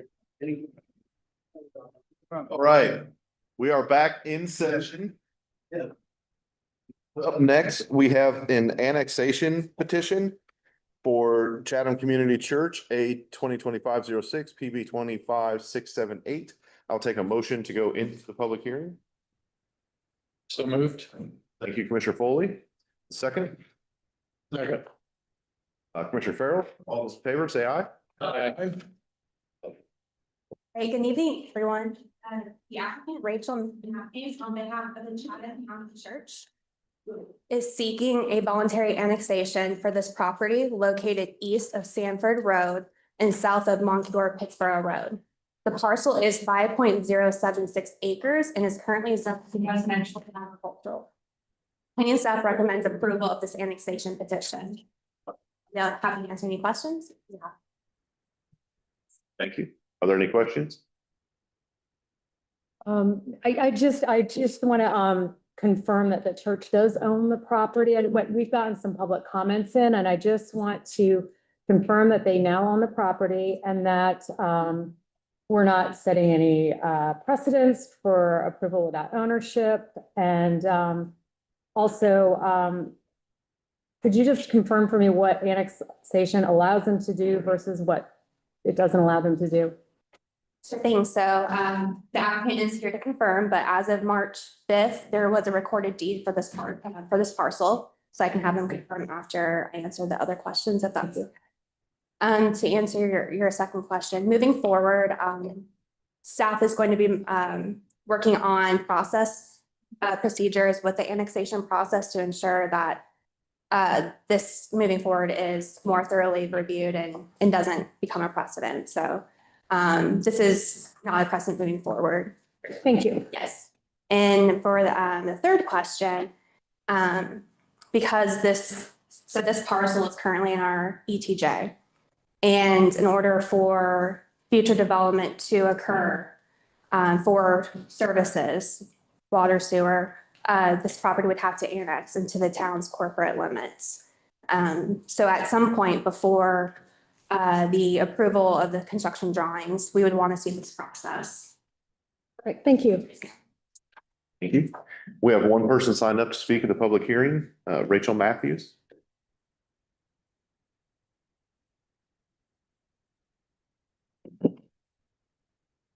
Thank you, Mayor Shipp and board members. Chatham Community Church has been serving residents of Pittsboro and the surrounding areas for 20 years and has been renting space in Pittsboro for worship services and community service initiatives for about 10 years. We are blessed to have recently purchased property to build a permanent church location here in Pittsboro. So yes, we did close, to answer your question, we closed in early February. I want to thank the Pittsboro Planning Department for their guidance in the annexation process and for the recommendation to you to approve the annexation request. I thank the board for consideration request and respectfully request board approval. Thank you. Thank you. Any questions? Questions for the applicant? Thank you. I'll take a motion to close the public hearing. So moved. Thank you, Commissioner Farrell. Is there a second? Second. Thank you, Commissioner Hunziker. All those in favor, say aye. Aye. Any other questions or discussion? Okay. We make a motion to go ahead and approve this annexation. Yes. I'd like to make a motion to go ahead and approval annexation for this partial, don't have a partial number, but the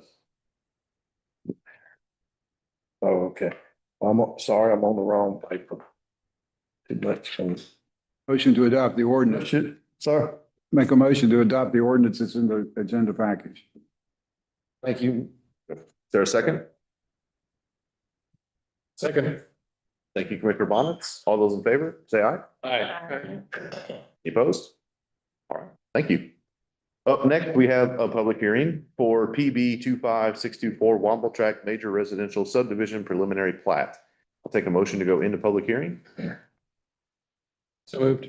Thank you, Commissioner Bonitz. Second. Thank you, Commissioner Thurber. All those in favor, say aye. Aye. As mentioned, this is the major subdivision preliminary plat, PB 2564 for Womble Tract. The applicant, Chatham Park Investors LLC, is requesting a major subdivision preliminary plat for a proposed 408 residential units. The associated conditional zoning, PB 24509, was approved and adopted in January 2025. The proposed development is subject to the conditional zoning as well as the requirements and standards within the town's Unified Development Ordinance. So moving forward, please note that the arrow at the bottom right-hand corner represents the true north direction. This orientation applies to all of the slides. The rezoning case was approved for approximately 122.5 acres, and this preliminary plat proposes a total project area of approximately 99.55 acres, with a proposed density of 4.11 dwelling units per acre. The proposed development is adjacent to Highway 64, which is on the left side, North Business 64 on the right side, east of Chatham Parkway, and west of Eubanks Road. The development is consistent with the traditional neighborhood infill land use map designation. The applicant is proposing 112 townhomes and 296 single-family lots. Please see page 2 of the staff report for additional proposed development standards. The dimensional and intensity standards table on page 3 of the staff report include the minimum lot area, lot width, setbacks proposed with the approved conditional zoning. The major subdivision preliminary plat meets these requirements. The development will have sewer and water from Tri-River Water. Tri-River Water will approve the utility plans during the construction drawing phase. The development is meeting the minimum open space requirements, and the overall landscaping will be approved at the construction drawing phase. The public recreation requirement will be met with a fee in lieu amount at the current rate of $4,750 per dwelling unit to be paid at the time of final plat.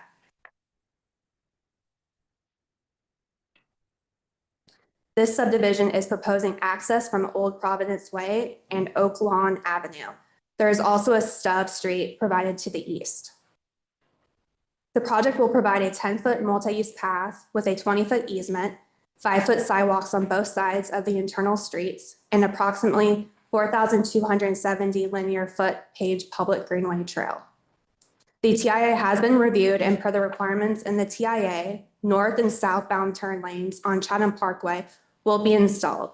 The TIA traffic impacts on page 6 of the staff report include the list of the recommendations. The Womble Tract major subdivision preliminary plat is consistent with the town's comprehensive plans. Planning Board heard this item at their March 16th meeting and unanimously recommended approval. Planning staff recommends approval of PB 25624 Womble Tract major subdivision preliminary plat. I'm happy to answer any immediate questions. If you had any questions for the applicant, they're also here. Oh, thank you. I do have a question. Before we get into the approval thing, could you answer some process questions for me? Can you confirm the process is by right, it's administrative, but our process in our UDO is legislative? I'm a little confused on that part. So based on the Unified Development Ordinance as it stands, the preliminary plat process is through a legislative consideration, which then gives the advisory board and then the Board of Commissioners final approval on it. However, from a process perspective, at least planning perspective, by the time this gets to you, planning staff and other reviewing staff, as in our engineers, our technical review committee, Chatham County, Tri-River, NCDOT, most of the items, such as conditions in the rezoning case, if it's applicable, our Unified Development Ordinance, engineering specifications, comprehensive plans, other types of staff-related process and procedure documents have already been in review.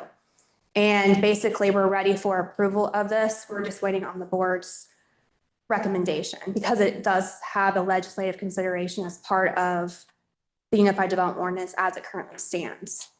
And about how much time per preliminary plat is staff spending before bringing it to the board? Sure, that's a great question. And if it's okay, I would ask our Development Services Director to add to that since she does review staff hours.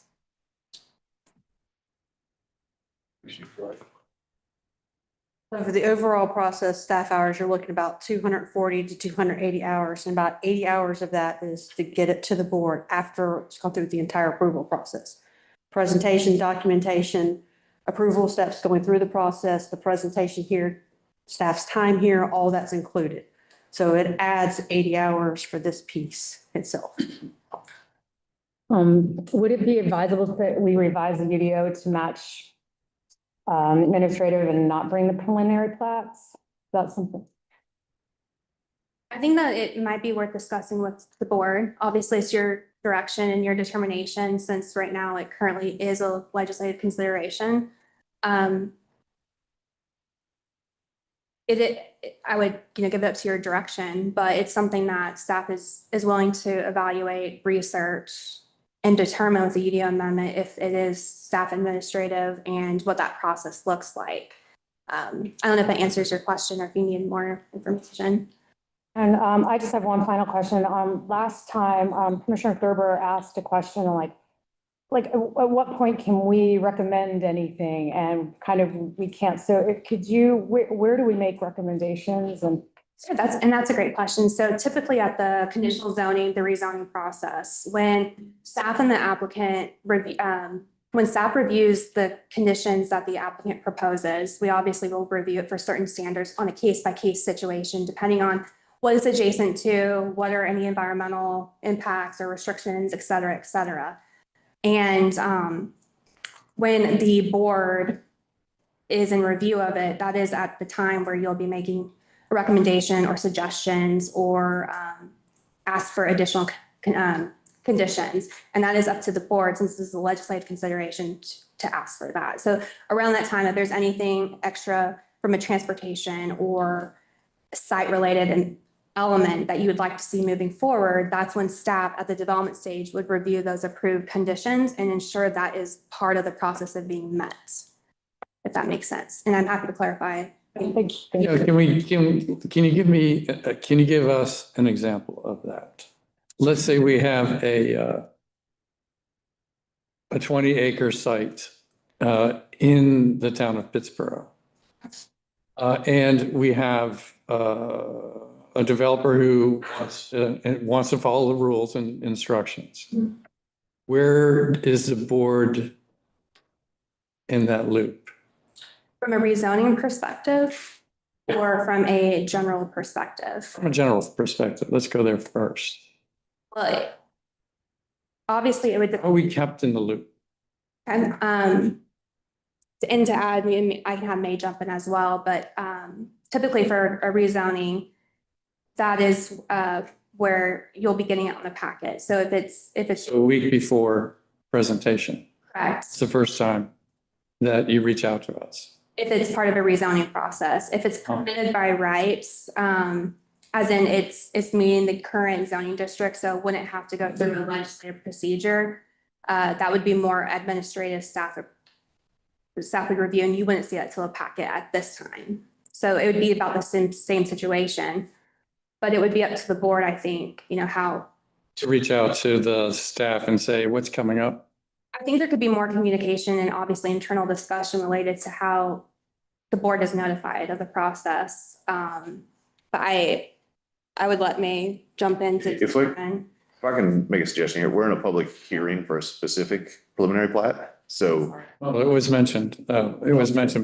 I understand. I would just like to close the public hearing, do this, and then continue the discussion. Okay. Right now, it's fine. Is there any other items about this preliminary plat from the board?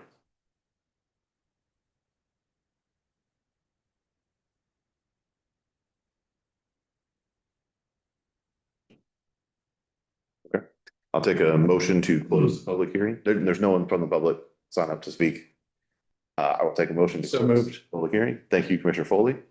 Second, Commissioner Bonitz. All those in favor, say aye. Aye. Are there any other questions about this preliminary plat? Okay. I'll take, I'll take a motion to approve Motion to approve the subject major subdivision preliminary plat subject to inclusion of sidewalks on both sides of the road, Parkland, and the provision of greenways in accordance with the Unified Development Ordinance and the Pittsburgh Parks and Recreation Master Plan. That's a mouthful. So moved. Thank you, Commissioner Foley. Second. Commissioner Hunziker, any other discussion?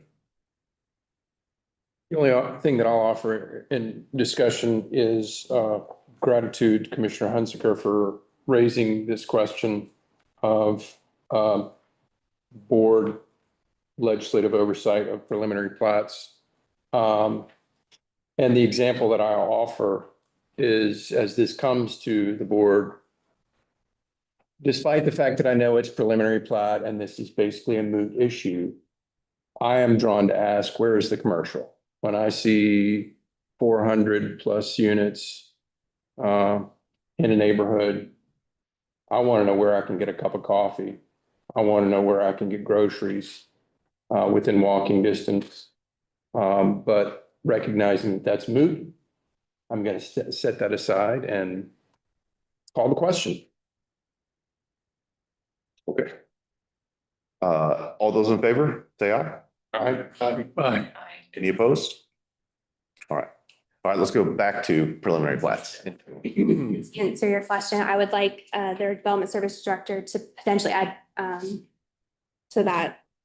So we are currently revising the applications, checklists, and processes that we already have. This is one of them that sits dead center. So between the rezoning, the preliminary plat, and then the CD section, this is the first one, the conditional rezoning, and then how it meets the current UDO, or if there are items not in the UDO, we have to do the updates to the UDO to give the two options. So the level of service for the roads, whether or not the correct lighting, those are items right now that are not fully covered. So we would say in the conditional zoning, those gives you actual options and items that would have to be addressed if they already have not done that. So those are examples of items that would actually be on your list right now. But if we update the UDO, you're working through that process with us as your staff, we can make the modifications so they're already there as well, so that everybody has to answer to those items, not just the conditional rezoning. So there's two pieces to that. And to kind of address your question, staff can definitely have internal discussion on more of the process of how the board is notified or can be notified. I don't think we've had some discussion on that piece of it, but we're happy to look into that process if that is the direction the board would like to go. I just didn't want you to think I was ignoring your question, sir. No, thank you for readdressing it.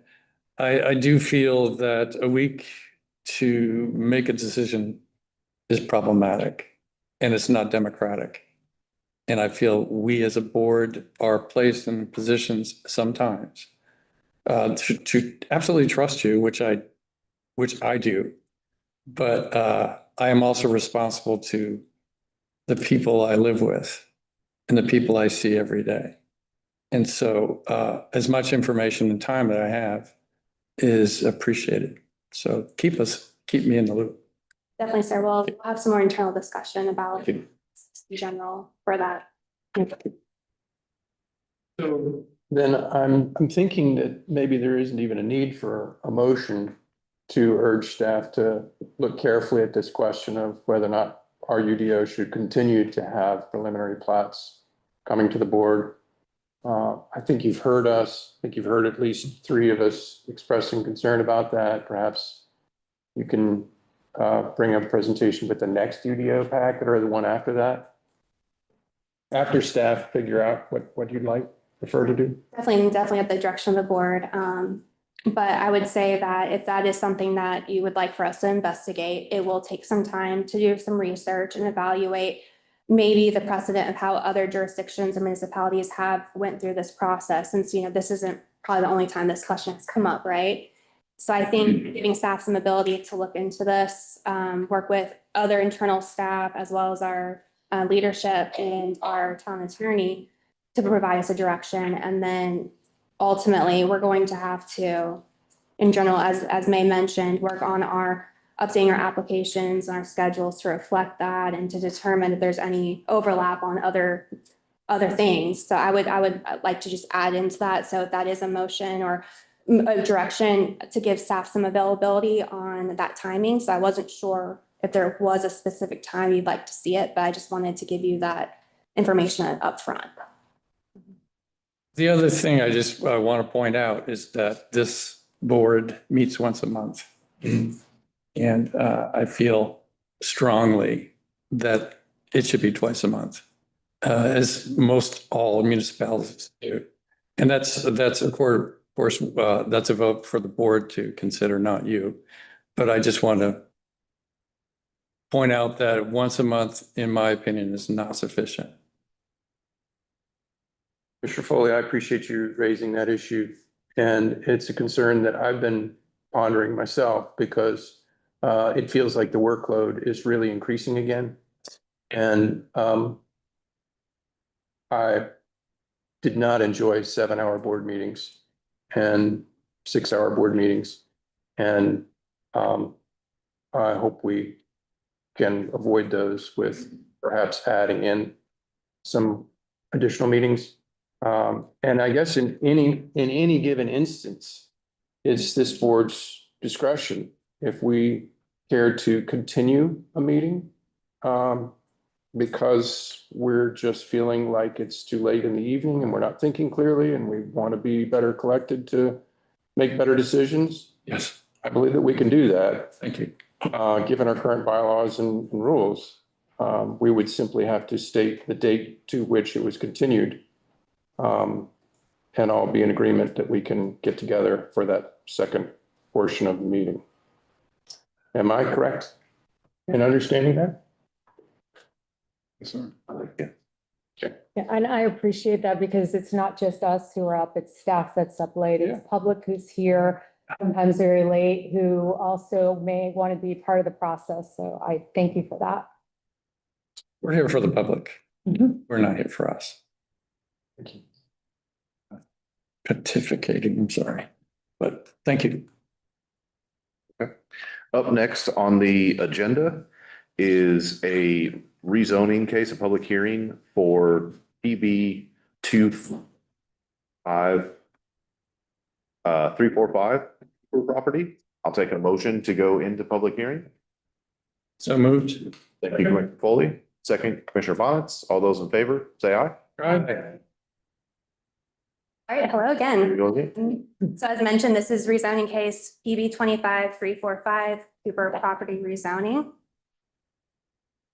This subject property is approximately 74.48 acres and is located south and west of Powell Place subdivision and Old Rock Springs Cemetery Road and adjacent to Rock Springs Baptist Cemetery.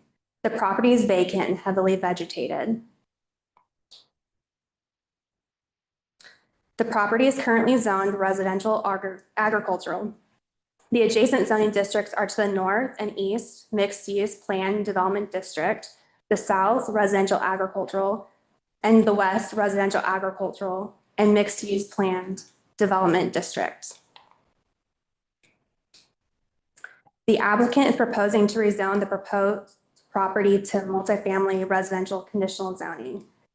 The intent of the multifamily residential district and the UDO is to accommodate moderate to high density residential development, including single family on smaller lots, duplexes, and townhome dwellings. The district is considered appropriate near existing mixed use residential areas and activity centers. The land use map classifies the subject property as traditional neighborhood infill. The proposed rezoning to multifamily residential conditional zoning is consistent with that classification.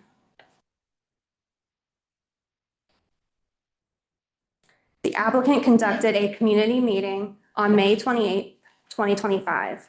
The community meeting report is attached in the packet. A full list of the proposed uses, lot standards, and setbacks can be found on page 2 of the staff report.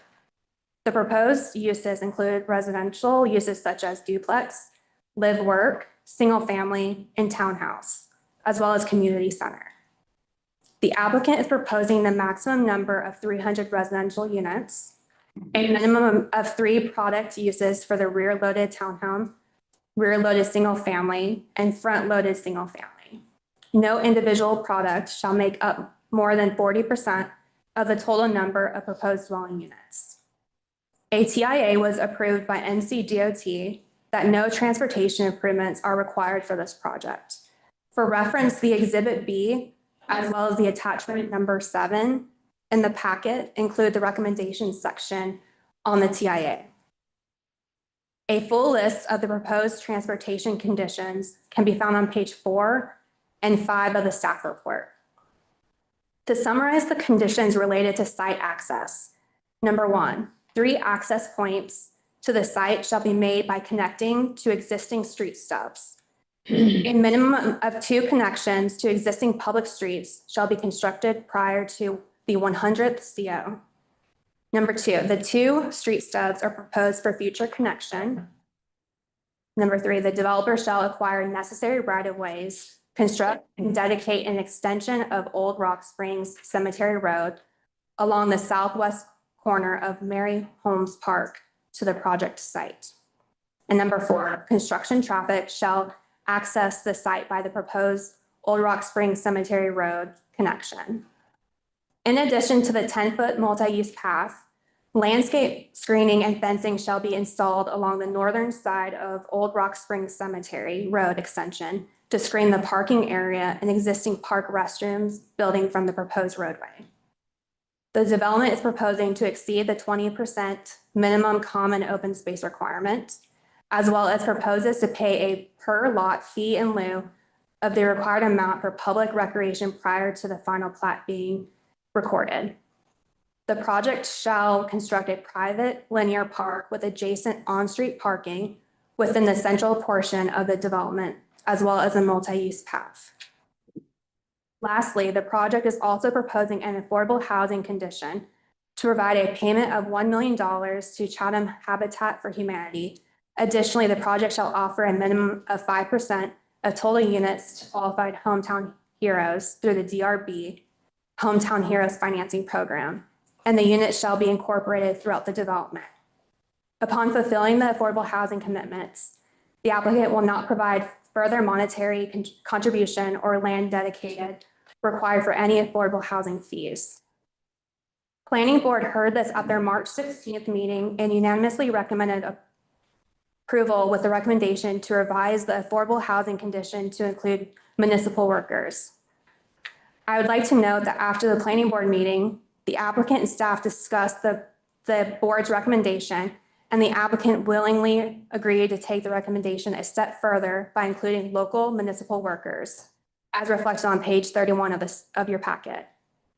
Planning staff recommends approval of rezoning case PB 25345 Cooper property with the conditions offered by the applicant. I'll be happy to answer any immediate questions, and if there aren't any, I will turn it over to the applicant and will be available for questions. Any questions for staff? I have a couple. So Old Rock Spring Cemetery Road. Is it a street, a Pittsboro street? So I did discuss this with our engineering staff, and it is on the Powell bill for a public street. Okay. As far as what it currently is dedicated or recorded as, I would ask the applicant to provide information since they are doing the research for the actual project itself. But based on the Powell bill, that section is. I was worried. I'm sorry. I was worried about that because I think at one time it was not considered a thoroughfare. And I think that's been the question. And obviously with the plat, there's been some recorded and deeded as private and some as public. So that's been the question. But based on my discussion with our engineering staff, you can confirm if I'm misspeaking, it's on the Powell bill. And between two subdivisions, what is the buffer zone by the town's rules? And we're talking about the perimeter buffer? Yes. Okay, are we talking about like the, obviously not street front, but perimeter adjacent to existing?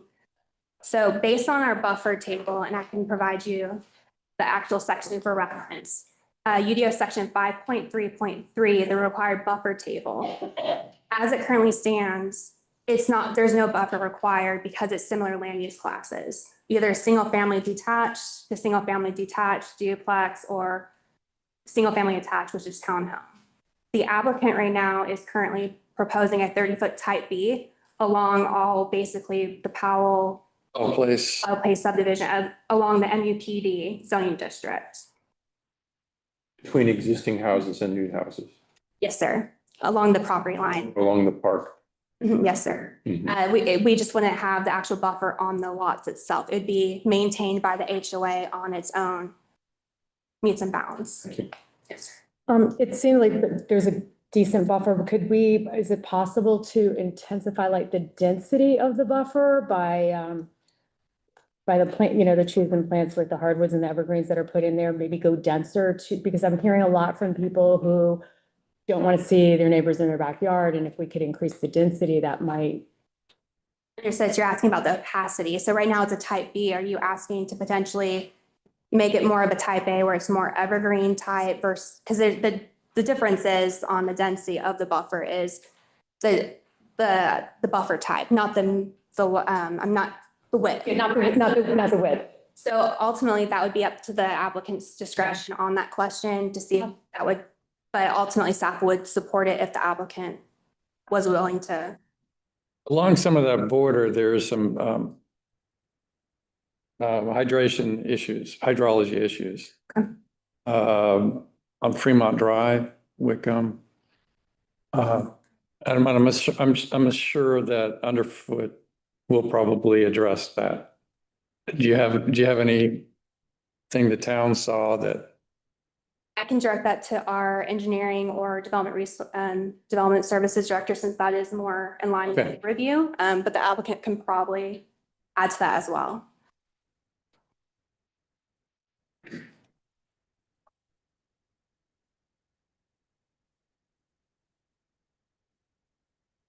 Good evening, Ben Schmadke, project engineer. We did look at stormwater with the conceptual plan that was provided, and that kind of detail is addressed in kind of the construction drawing level design. But we see that there is drainage, so we are looking at it closely, and there may be a condition, but we have rules in our ordinance to not direct stormwater into neighboring developments, so all of that will be followed and looked at during the construction drawings. Thank you. There is a condition. Yep. Shall not exceed pre-development peak flow rates for the 25-year storm. Well, I know that some of the residents of Powell Place are experiencing some water flow from that forested area. Once deforested, that'll be an issue. So that's something that we need to monitor as a town. So that's something that we can monitor during the development stage and work with the applicant on it to ensure that. So there are 3 access points, correct? Yeah, stub outs from Powell Place that they'll be utilizing. Can you talk about fire department, fire safety, and why we need those step outs? Those 3 ways. Sure, and I will also have the development service director add to that if necessary, since that's something that she is also reviewing for with the fire chief. But I do believe that they do need at least 2 points of access for the development, and based on where the connectivity is and the interconnectivity from the major public streets, it provides just an extra access to what's already existing sub streets of Powell Place. That answers the question. It does. I know those streets are relatively narrow. Is that something we're going to have to do a no parking for the fire department or not? I can't Really for that question. I think so. I think that would come more at the development stage. If this rezoning was approved, that's something that we would look at from the development itself through our review, our technical review committee, which our fire marshal is a part of. But as far as outside of the boundary, I can't speak to the sizes of it, but at least within it, yes. And I'd like to add a clarification. I got my projects a little mixed up. So there was a vote of 5-2. Yes, everybody should know. So I wanted to make that for record. I confirmed with the town clerk once I read it. So I apologize for that. So it wasn't unanimous, but No, sir. I just wanted to get confirmed. The old Rock Spring Road, I'm sorry, Rock Creek. Thank No. you. That's gonna be the main entrance for all access and construction, and then the other entrances are just stub, but they will not be open until construction is complete. Is that correct? That is correct. And then the applicant can also ask that. That might be part of their discussion, but based on the planning board, that was what they mentioned to the board is it would ultimately be through Rock Springs Cemetery Road.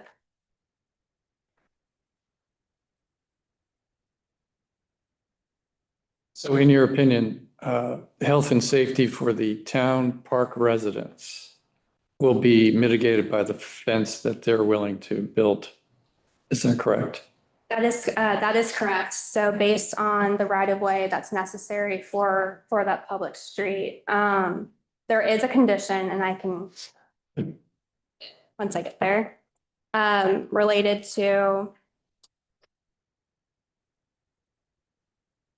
just for record, it's on page 3 of the staff report. It's under the landscaping, screening, buffers, and parking conditions section.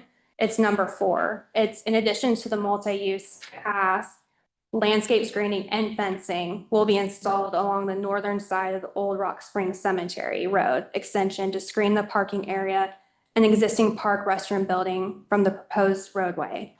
Existing vegetation within the buffers and open space, well, this is a little extra, but in open space areas abutting the Old Rock Springs Cemetery Road extension shall be preserved to the greatest extent practical and may include project entry, monumentation, so like signs potentially, or other gateway enhancements as a designation of entry into the proposed community.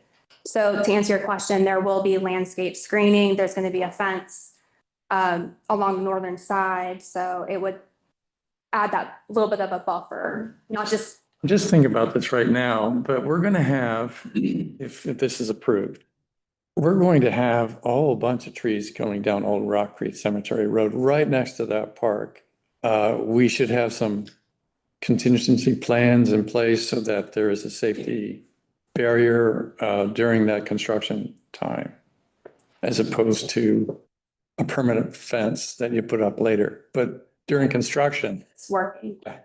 Yes, sir. And that was something that staff would be reviewing. Obviously, that would be discussions when it comes to pre-con or meetings, when pre-construction meetings. There'll be some kind of potentially barricades or something discussed with the applicants, the construction superintendent workers. So we will ensure that there's something. Is there anything in the town protocol that would selectively save some of those beautiful trees in the buffer zone?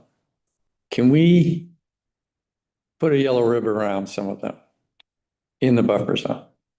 Is that something that we do? That's more of a town manager question, or? Well, as it currently stands, our Unified Development Ordinance does have very minimal tree preservation sections related to that. So unless it's within the actual buffer or open space or like tree conservation area that would be proposed depending on the site, there is some ability for staff to review where the tree protection is located and try to protect, impact critical root zones. And that would be something that we would review probably during site plan officially construction drawings, potentially land disturbing application. So there is some flexibility for staff to have this, to make those kind of comments and work with the applicant on that. Okay, thank you. I appreciate that. And right now, if you look at the plans, it says proposed road. Can you talk about what that means? And if that road, we're talking about the extension of Old Rock Creek Spring Cemetery Road. If we can't get that, what's the next process? And I think that would be obviously back to internal staff discussion, because there are conditions specific to having that the construction entrance way of getting into the development. So that would require us, because it's very plainly stated in black and white, that would be something that we would have to look at and potentially take it back through the rezoning process to amend if there are constraints that doesn't allow us to have that flexibility with reviewing it. So ultimately, that would be going through the process again, because it's pretty much black and white. Kind of answer. Thank you. Would the applicant like to speak? I believe they have their presentation as well. Thank you. Thank you, sir. Good evening. My name is Adam Ashbaugh. I'm the Director of Planning, Engineering, and Entitlements at DRB Group. Before I let Landon, our design team, and introduce some of the other folks, I wanted to just take a minute to point out the tremendous amount of coordination and collaboration that's happened over the last year, really starting with the neighborhood meeting, the feedback that we got from the adjacent property owners, taking some of that information specifically for things like traffic, going back and working with town staff, working with the town manager, the mayor himself. We went out there and realizing that there wasn't an existing right-of-way for Old Rock Spring Cemetery Road. We took a look at that. We took a look at what the location of the fairly new shelter and restroom facility was, and could we make an alignment even work through there? And so fortunately, again, we had this extensive amount of collaboration. We worked with the neighbors, the town staff. We worked with Tri-River on things like utility availability, things like that. And as mentioned in one of our conditions, we've also were able to find that the Habitat for Humanity folks had a project where they were in need of some funding. So it enabled us to make a donation to help with our affordable housing commitment. Going back to starting with the neighborhood meeting, that traffic was a specific concern of people trying to utilize these 3 stubs that were always intended, I believe, to, extend into this undeveloped property. They were always intended to be future extensions, but we understood the concerns of the neighbors, some of the existing traffic issues that they were having. And so with the help of staff, we were able to then identify how we could extend Old Rock Spring Cemetery Road through the park site. To answer your question about existing trees, of course, will be subject to, engineering standards for curve radiuses and lengths and things like that, but happy to look at existing vegetation, save it where it's available or where it can be accommodated. One of the other things that came out of that public hearing or the neighborhood meeting was the buffer question. And as Lauren said, we have offered where no buffer is required, we've offered 30 feet. We want to preserve the existing trees. So to answer your question about increasing the opacity, one of the concerns I would have with that is our desire would be to preserve as many existing trees as we can. If we start to go and try to replace that with evergreens or denser opacity, then that would require us, I believe, to remove some of that existing vegetation. So we feel just by widening it, we've hopefully accomplished one of those concerns. And then stormwater was another significant question that came up during the neighborhood meeting.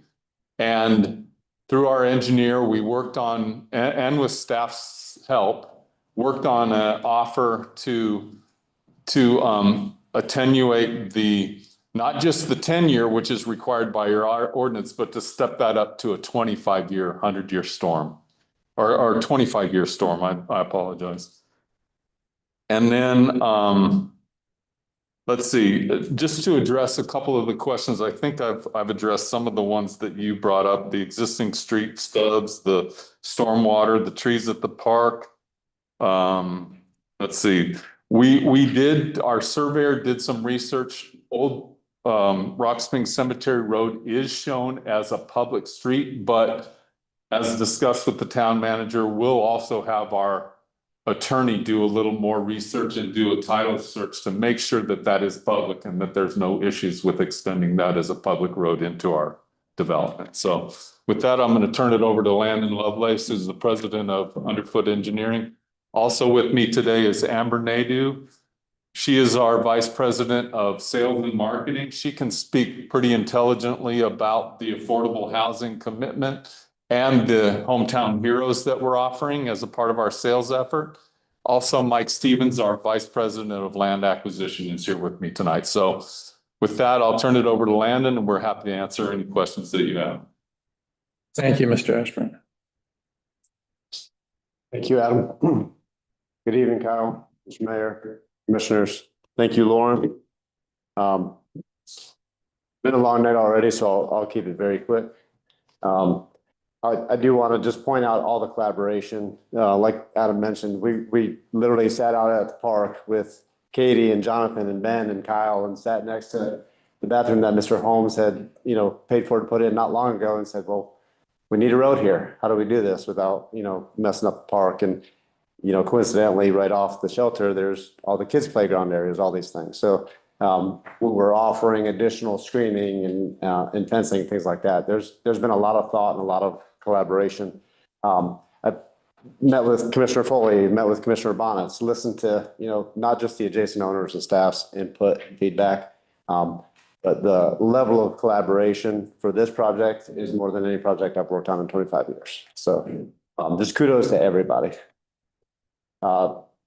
Adam introduced the folks from DRB. They're, 35 plus years as a builder. They're the third largest private builder in the country. Underfoot's been around for almost 15 years. We've been working in Pittsburgh for almost all those 15 years. We do civil engineering, landscape architecture, and planning. Lauren went through all of the staff presentation stuff, so I'm not going to run through a lot of this. I just wanted to point out a couple of the things that are pointed out in the conditions, just highlights of the conditions. The $1 million payment to Habitat, there's also a letter of support in there from Anna Toole, who's the director of Habitat.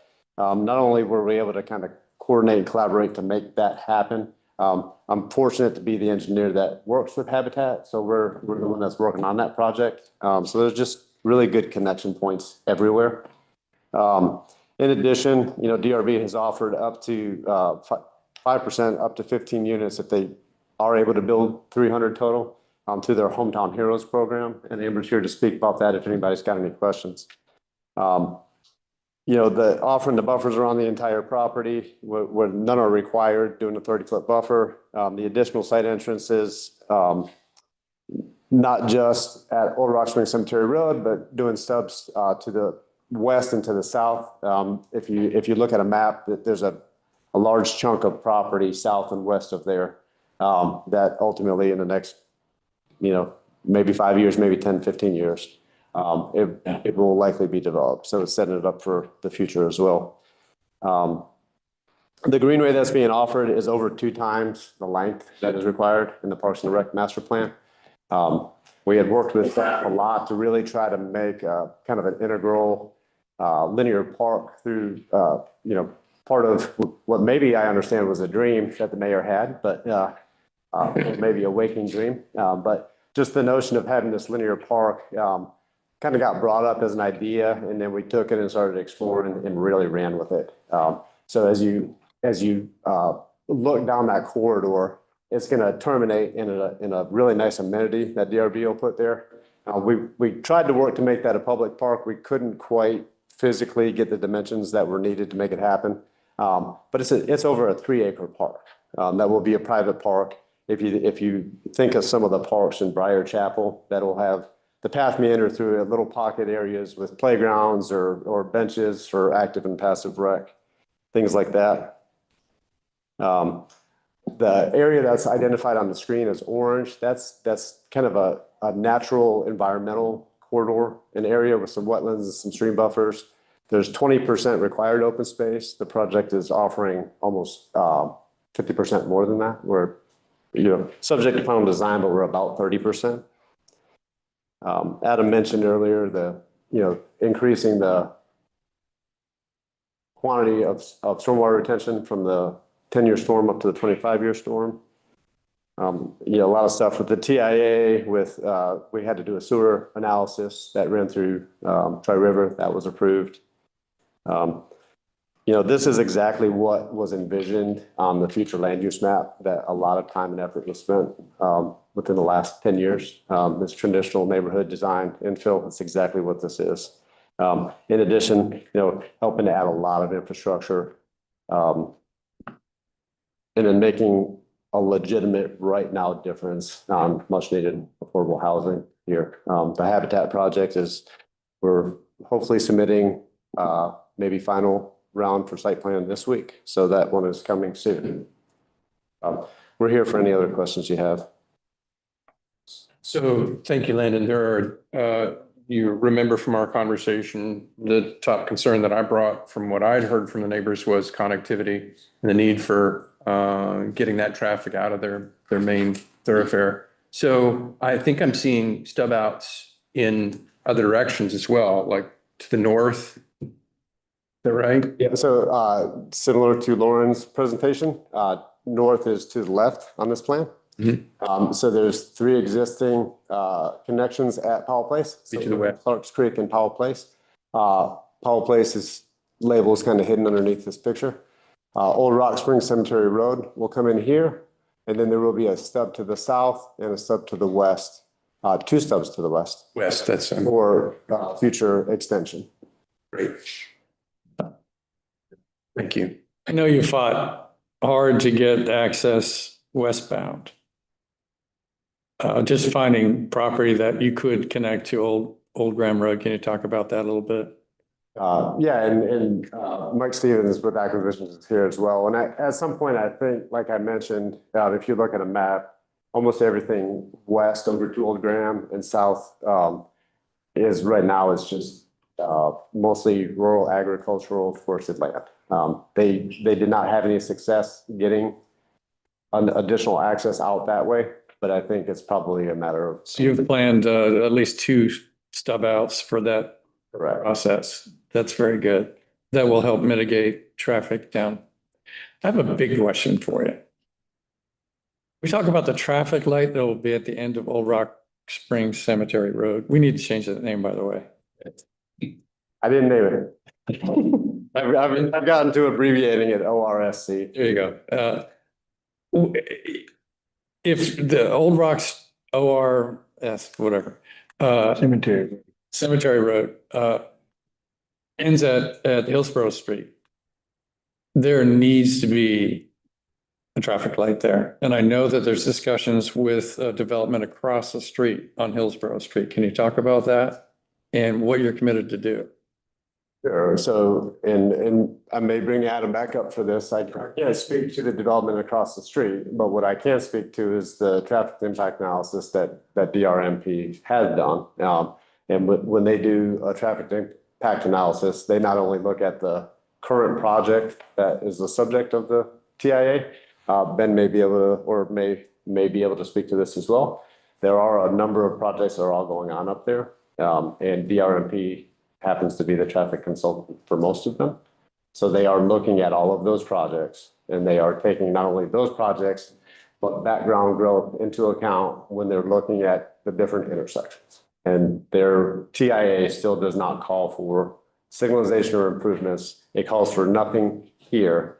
There was something by staff that was noted. Yeah, come on. If when we submit our first submittal of preliminary plat, if the existing conditions that were noted in the traffic impact analysis are different than what DRMP noted in their review, then there will be some changes that need to happen to the TIA. Yeah, just to clarify, Belmont is across the street. Or no, Cooper's Ridge, sorry.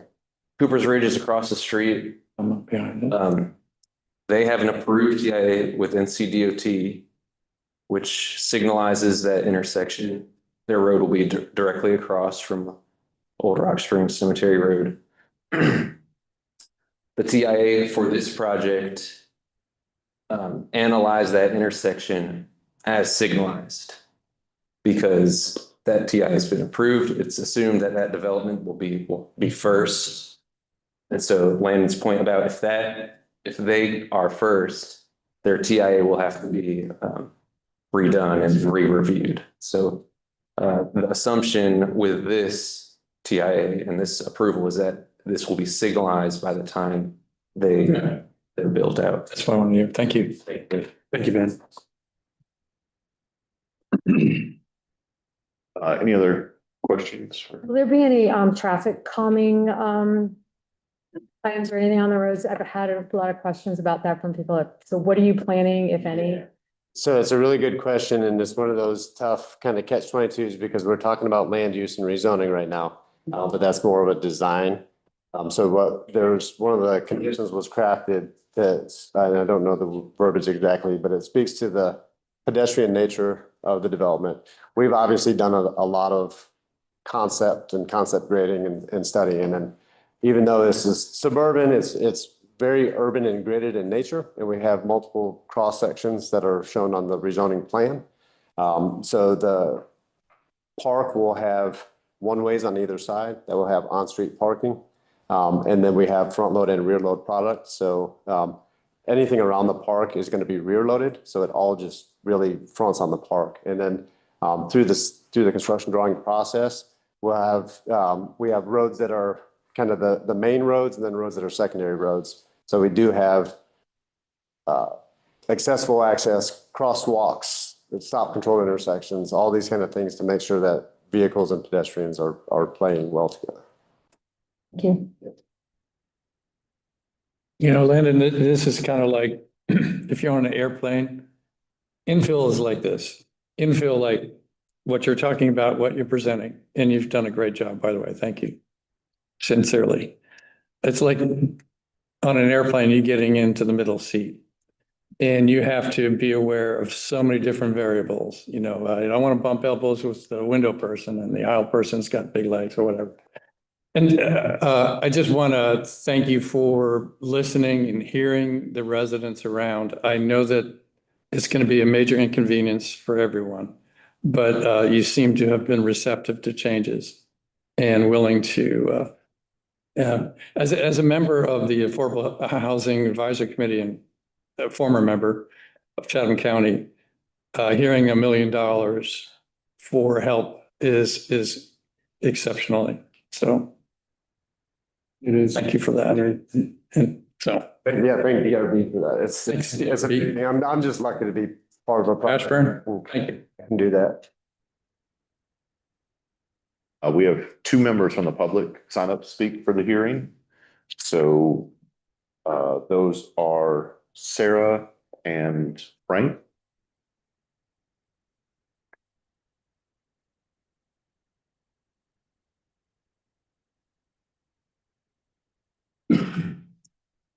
Hello, my name is Sarah Fowl, and I live at 92 Freeman Drive in the Powell Place community.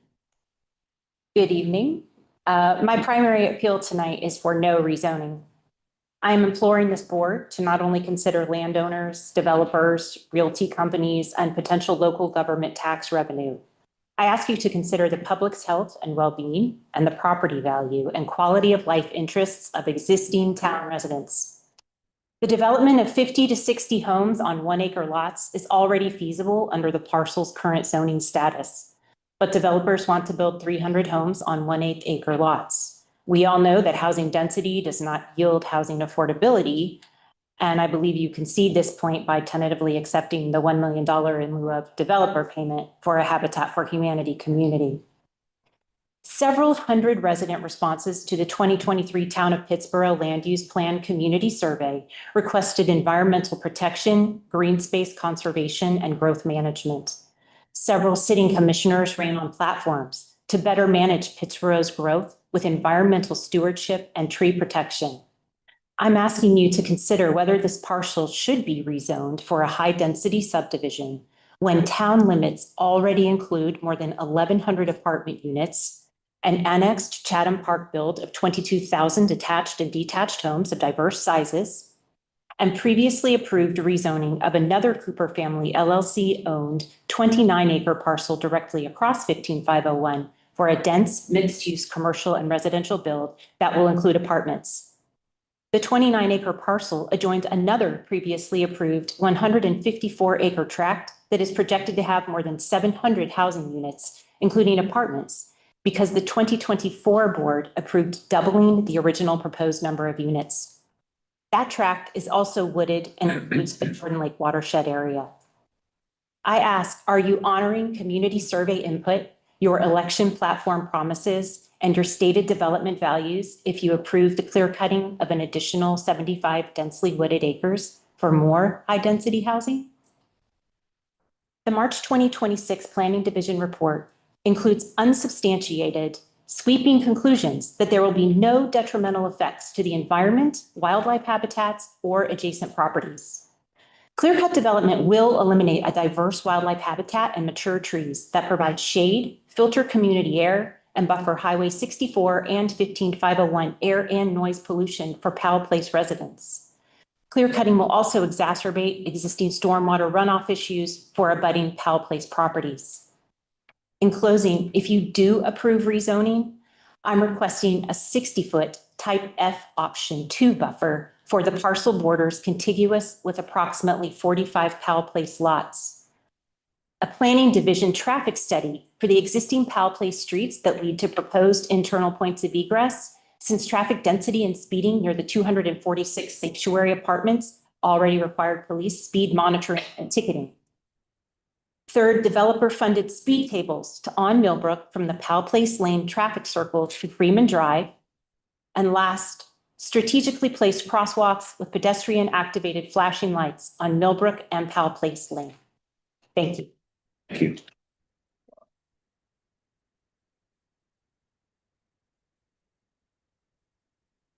My wife. I'm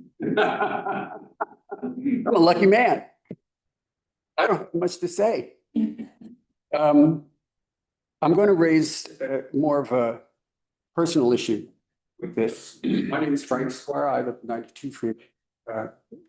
Mr. Foley is a neighbor and very sensitive to some of the issues that are up. So to begin my time, I would like to raise the issue of the tension between the environment and profitability. I use Clyde, the owner investor group of DRB Homes. He is part of Sumitomo Forestry Limited. I just wanted to hold that up. That is not an onshore investor group. The intention is to make the most money for the most folks in the investment group that is offshore. Having said that to start, thank you for your patience with me.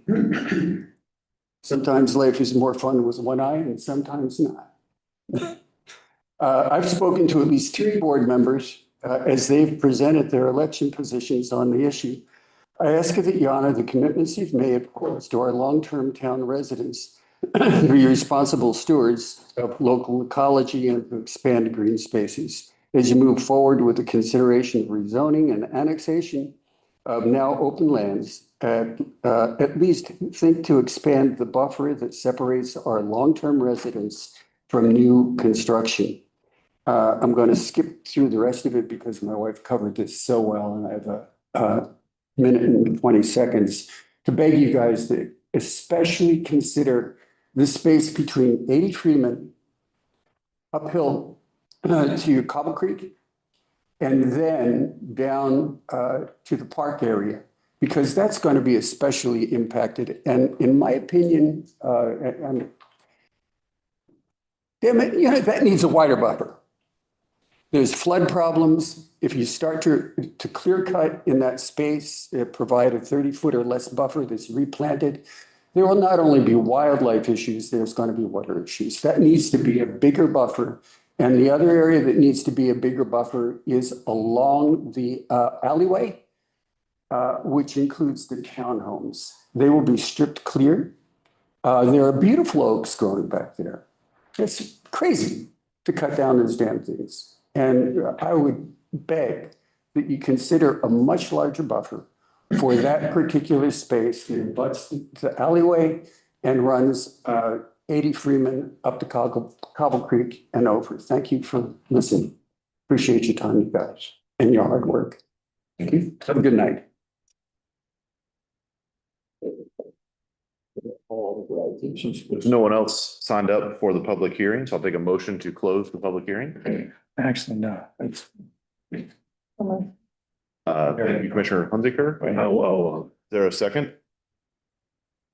Second. Thank you, Commissioner Thurber. All those in favor, say aye. Aye. Any other discussion or questions for staff?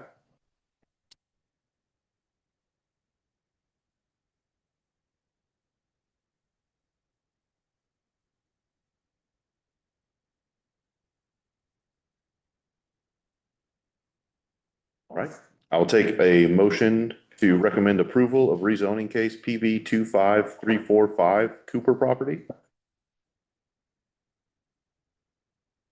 I'll do it. I move to. What's the property again? So moved. Thank you. Thank you, Foley. Second? I'll second. Commissioner Bonitz. All those in favor, say aye. Aye. Aye. Any opposed? Thank you. Motion passes. Up next, we have a public hearing for amended development fees ordinance fiscal year 2025-2026. I'll take a motion to open the public hearing. So moved. Thank you, Commissioner Foley. Second? Thank you, everybody. Thank you. Second? Commissioner Hunziker. All those in favor, say aye. Aye. Mayor and Commissioners, so we are just proposing 4 edits to the current development services fee schedule. One of them is to put in a fee for annexation requests that was missing when it was adopted at the beginning of the budget year. The second one is to implement a new fee for section design plans, which new with the adoption of the small area plan. And then the second 2 are for a safety analysis and a minor traffic study, both of which are new fees due to new applications that are offered in our development services department. So those are the only 4 changes. Questions? For staff? These fees obviously will be generating some revenue for the town. Are they traditionally fees that other municipalities require? So annexation requests, yes. Section design plan, no, because that's a unique to town of Pittsburgh. And then I am guessing the other 2 are also offered by other municipalities. No one has signed up for the public hearing, so I'll take a motion to close the public hearing. So moved. Commissioner Bonitz, second. Second. Commissioner Thurber, all those in favor, say aye. Aye. And I'll take a motion to adopt the amended development fee ordinance for fiscal year 25-26. So moved. Thank you, Commissioner Farrell. Second. Second, Commissioner Foley. All those in favor, say aye. Aye. Motion passes. Up next, public hearing, Unified Development Ordinance Text Amendment ZTA 2026-01 UDO definitions update. Take a motion to go into public hearing. So moved. Commissioner Bonds, thank you. Second. Commissioner Hunziker, all those in favor, say aye. Aye. Okay. Good evening again. Good evening. This section is to make some additions to the definitions of 12.12 terms and use defined, and amend some of the definitions that are vague and or if there's a copy of certain items. The differences you will see if they are underlined, that is the addition. If it is struck through, that is a removal or modification. They are directly related to specific callouts in the UDO that I have not either been identified or defined, such as medium tree, large tree, and now they're associated with a caliber. So there are specific items that are called out in the UDO that we do not have a definition for that could cause confusion. And it goes across UDO at this point. And there are 3 additional updates that come throughout the year that will include more definitions. We did not want to give you 50 pages at one time. Thank you. Any questions for staff? Comment. Thank you for doing this. There's a clarification was needed and I appreciate the effort, you and the staff. Staff has been very efficient about getting it done quickly as well. I have one question in reading. I read through all of this. It is a great job. I noticed in there the homeowners association. Is there anything we can put into our, when we get to the point in our UDO or anywhere that we bring or require homeowners associations to bring their governing documents up into current state standards? I know everything was redone, but I know a lot of them are operating and stuff from the 80s and 2000s or 2000s. Is there any way we can bring them up and make sure that they get copies of all this so that they are also adhering to all of your changes? So there's 2 items that would have to occur. We need to do research, but some of them are as is. And like I said, we'll have to do the research to see if it can be. The other item is when we accept them now, that we say that the town is the review authority, and then they can add to it, but they cannot tell the town we're not going to do this item. So those already exist. They maintain what is in their conditional zoning, but they do not actually have the jurisdiction to override the town.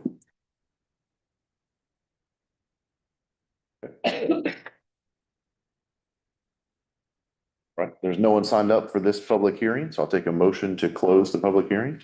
Before I do move, I will support Commissioner Hunziker's question and concern and interest, so.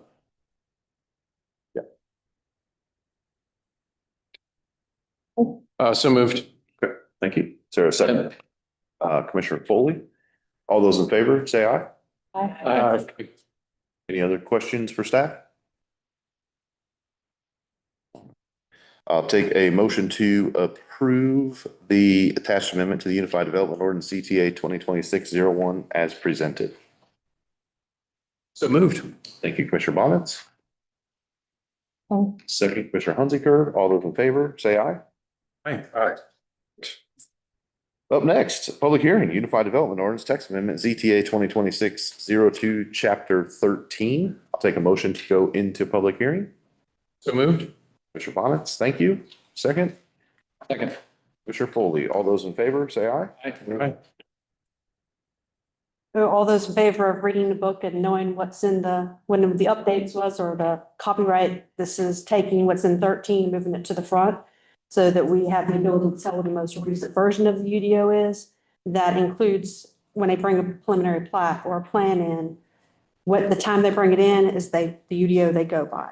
So we have to have the copies in sequence, and then we have to have the most recent one face forward. And then 13 would just revert to a reserved for future update. That's it. Any questions? No one signed up for this public hearing, so I'll take a motion to close the public hearing. Move to close the public hearing. Thank you, Commissioner Bonitz. Second. Second. Commissioner Foley, all those in favor, say aye. Aye. Aye. All right. Take a motion to approve ZTA 2026-02 as presented.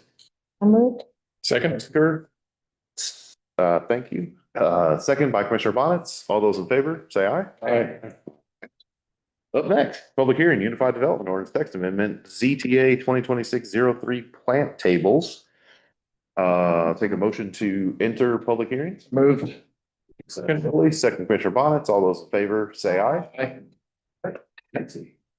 Amendment to section 5.7, the recommended invasive plant list language. There are 2 parts to this. One is moving the actual tables into the administrative portion in our manual and specs, because those have to be regularly updated fairly quickly. So for example, there are a couple in there that are invasive and known to be potentially aggressive. And then there are others that we want adaptive plants that could be added to the list. So to keep from having a 3-month process to get one item closed, it's easier to make sure that's in the specs, because then we can give the recommendations, forward it to forestry, NCDEQ, and the state list so that it is current and up to date at all times. And that's part of what the language itself reads, is to update to the state's regs for each individual area that they're dealing with, including forestry. How often do you update? How often do you check that there are changes? Or is there a bulletin that's released that you? We get a bulletin on the updates from SDEQ and forestry. I have it on my list, my mailing list. Most of the staff should have, at least 2 will have that update. And then we will look at it quarterly to make sure that we haven't missed anything during that time period. It'll be something that regularly checking to make sure. It's kind of like the 303D list for the state. We check that every now and then as well, quarterly. Make sure they didn't add anything or if there's been a revision. Thank you. I like this approach. I think it's smart. I would just say when we did this originally, we had coordinated with the county and used a list that they had developed. So if we can just tie back with them and, let them know about it, I think this is a smart way to do it. Any questions for staff?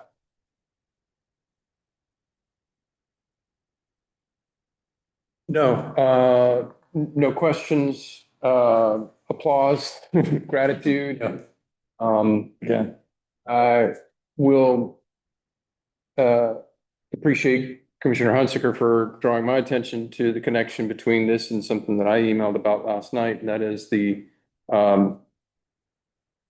it's really a tangent here, but the fact that we are a bird sanctuary city and the importance of these plants and using appropriate plants in support of our status as a bird sanctuary city.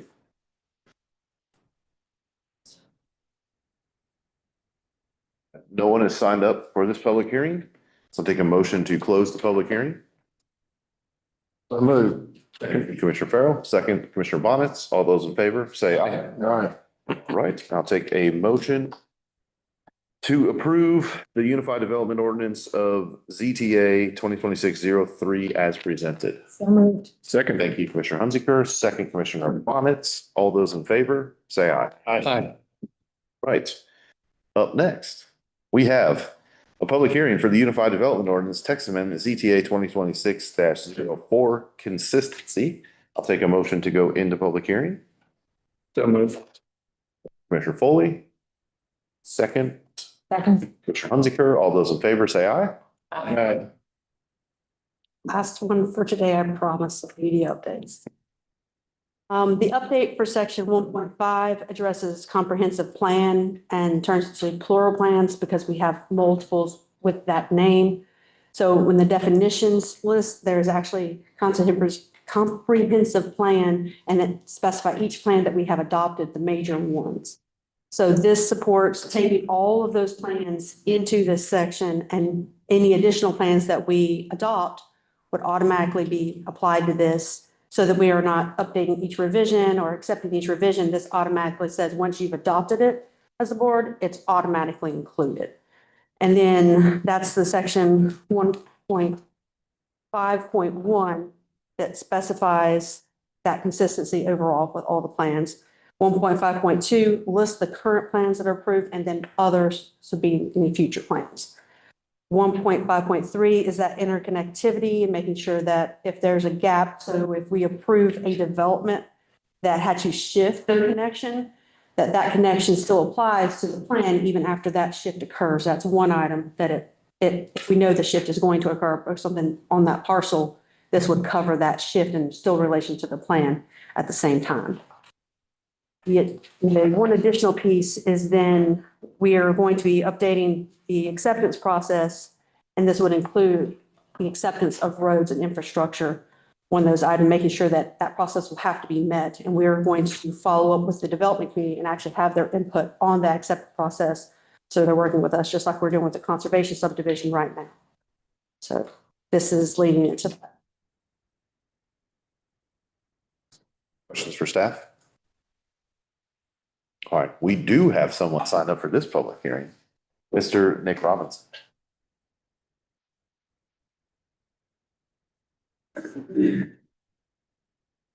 Good evening. Thank you, Mr. Mayor and Board. My name is Nick Robinson. I practice law at Bradshaw Robinson Slaughter and Rayner here in Pittsburgh. A few years of land use experience here. And I want to just speak about that particular amendment that is proposed. And the main reason why, I haven't spoken about any of the other amendments, although I did read them all. I spend every day, I go into the UDO at least once, maybe twice a day for one thing or another. I think that actually in this case, I think this particular draft amendment, there's no reason why something like this can't be adopted soon, but in my personal and professional opinion, I think it needs a little bit more time in the oven. And I will explain that here just as briefly as I can. First thing is that I think that the existing UDO already has a pretty excellent definition of the relationship of the comprehensive plan to the UDO in section 1.5. It's good. It's very similar to what you see in almost every other town or municipality. So I don't really think it needs changes. And when what's proposed to be added here, that's in bold at the end of that first paragraph, the collection of officially adopted long-range planning documents, that's not actually a sentence. I think I know what it means, but I just think it needs a little bit of grammatical assistance. And then the second thing that I want to mention is that this proposed amendment, if you look at that first paragraph where the part that's in bold gives you a definition of what the comprehensive plan is. And then if you look at the next section 1.5.2, it gives you another definition of what is included in the comprehensive plan. And then there's already a definition of what the comprehensive plan means in the UDO. And that definition isn't modified by this amendment. And then I think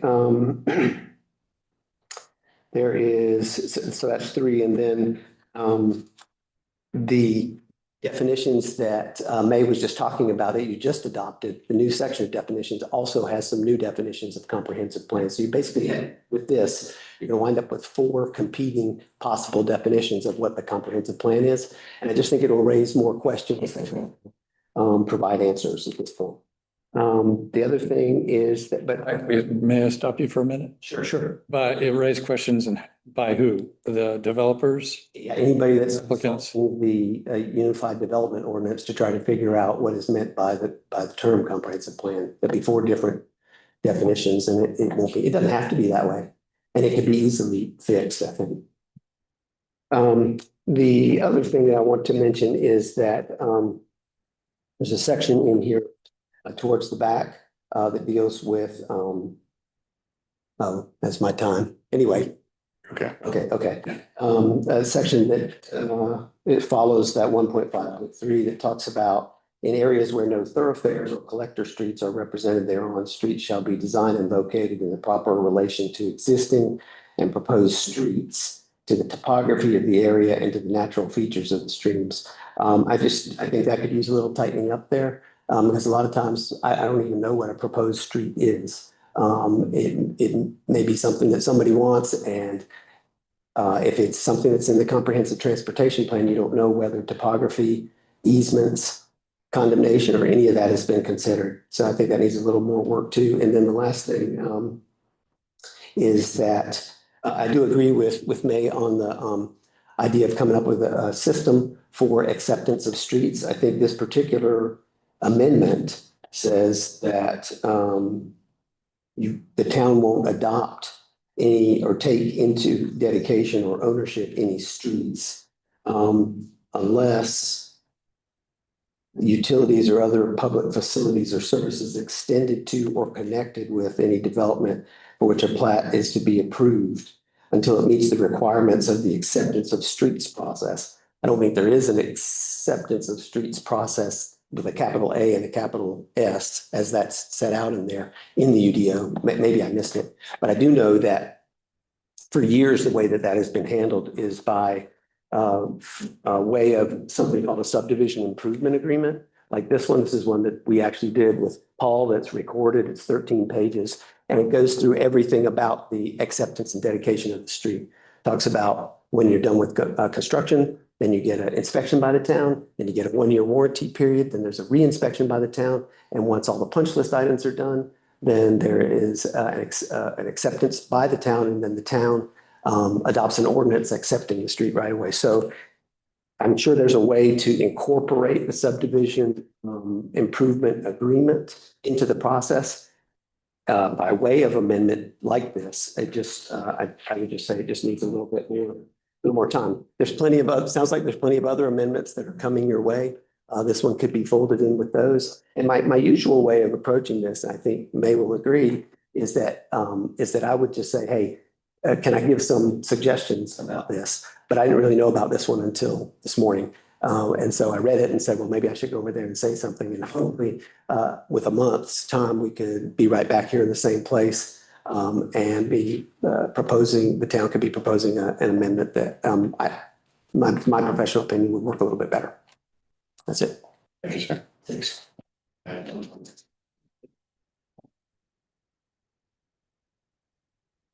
So there is the potential if we found that we could move it with the transportation section where the acceptance process is going to be in there. But there still is the piece where the plans are actually not called out directly for alignment with the comprehensive plan because they're part of it, and that is not addressed. The language is overlapping because it's meant to be, they all still have to be accounted for. We can't just say they're not, because it actually calls in certain spaces. They're part of it, but it doesn't express how this does. So the acceptance piece, I could see we could shift that to transportation. I'd still question examples of how to make the modifications in addition to the others would be a question. So we did base it on other municipalities with the same language and style as this for the addition. Would it be appropriate to readdress this in a month after some editing? Yes, and then what we also recommend is whatever recommendations bring, we bring that with the list if that was the case as well. Okay.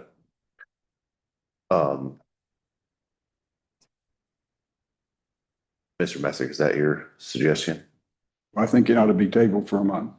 All right. I move to table. Should we close the public session? Close the public hearing, yeah. Make a motion, or I'll take a motion to close the public hearing. So moved. Thank you. Second. Bonitz. Second, Commissioner Foley. All right. And I move to table UDO or amendment ZTA dash 2026-04 until the May meeting. Okay. Thank you. Is there a second? Second. Commissioner Foley. All those in favor? Say Aye. Aye. Do we want a 5-minute recess before we get into parks? It's a good idea. All right, 5-minute recess.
Right, we're back in session. We just have 7 more public hearings this evening.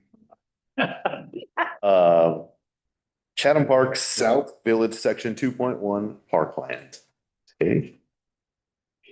Okay. So these next couple ones are, each one's going to be a little different, obviously, but want to kind of give a recap. Everything that was approved in the small area plan is conceptual, right? It's subject to change. So one of the things that as staff, what we want to make sure that we're doing as a way of extra transparency and as a way to remind us of what we're doing to make sure that we're going in the right direction when we're discussing certain parts that are coming down the line. We want to make sure, bring it back in front of you, just say, hey, this is what we're doing. Are we all in agreement that this is the direction that we want to go in, right? This is not meaning that right now, this is what we're accepting the land. This is acknowledging that this is good in this location of what we're thinking, right? So these next couple of things, if they have changed, if they haven't changed, we want to put this in front of y'all to make sure that this is still right direction that we are going in and that we are going to approve that this location is good. This first one is D2 in the South Village, and this is 50 acres. This was had 90% usability from our third-party consultants whenever they were reviewing this. Topography is great. We have road frontage, great accessibility. So this is, as long as, this one's pretty simple. We took this to the Parks and Rec Advisory Board last week, and they motioned to approve this one as well. So now we are bringing it up here. Nothing has changed about this particular site from what was approved in the small area plan. So just want to make sure that we're still good on this. Any questions? So this land is usable, correct? Yes, 90% usable. It is great. Yeah. So the topo would be used for, could you put a ballpark there? For instance? Yes, so this would be, so as we go, obviously, in the design concepts, each individual park, anything over 5 acres, we have that's going to go back to the public, right? There are going to be things that so this would be a site one that we would make sure that we're meeting the public's needs, and it would go whenever we accepted this land to see what would go here. This site, given the topography and given the usability of it, it would be best suited for an active park, which means athletic facilities, ball fields, that type of thing. Generally, we're approving locations right now. Location, Come back. yes, yes, Input. This is location, yes. If I remember correctly, we have 450 acres, give or take. 460. Yeah. Total, yeah, 660-ish acres total. Where did I get 450? Might be 450 in the South Village.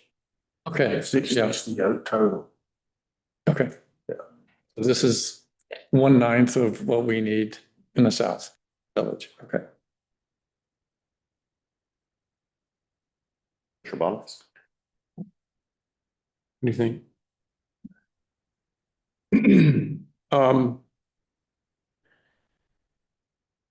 I don't have particular concerns on D2.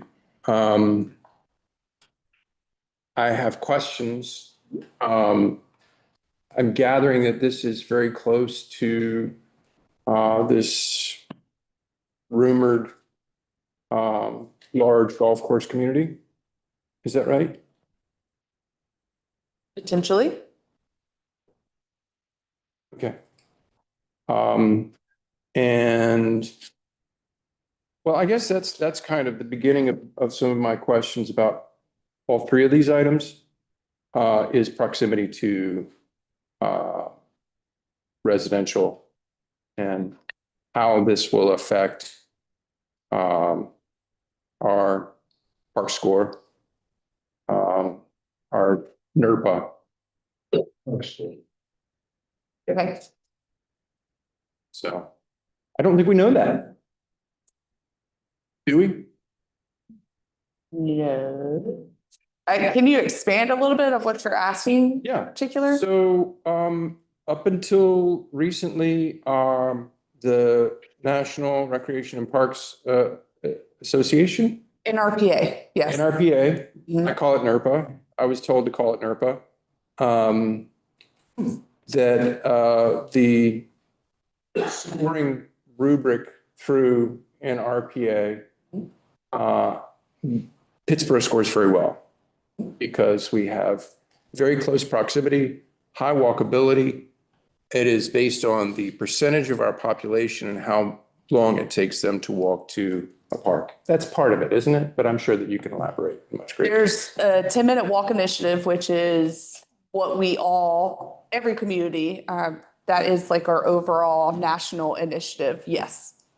One of our initiatives that we do. So, this though, I think I have heard that, this 50-acre D2 might be programmed for large ball fields. Is that right? So again, in the design process is in what we have established too, and anything that's over 5 acres, we would be going to the community to ask what the community's needs are. So that's not a decision for us. We're really leaning heavily on what the community decides All right. their needs are. Yep.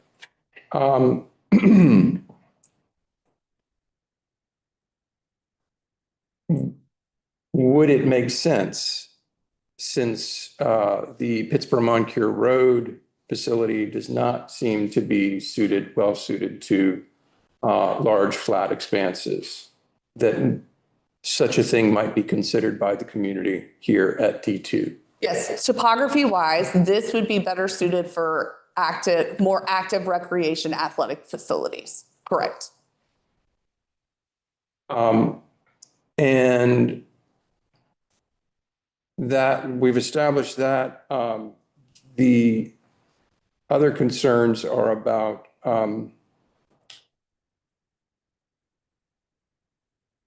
egress and ingress from a curved road. I don't have a sense of the proportions or how much line of sight is available to drivers as they come around that curve, one way or the other, whichever direction we eventually decide to exit off of this piece of land.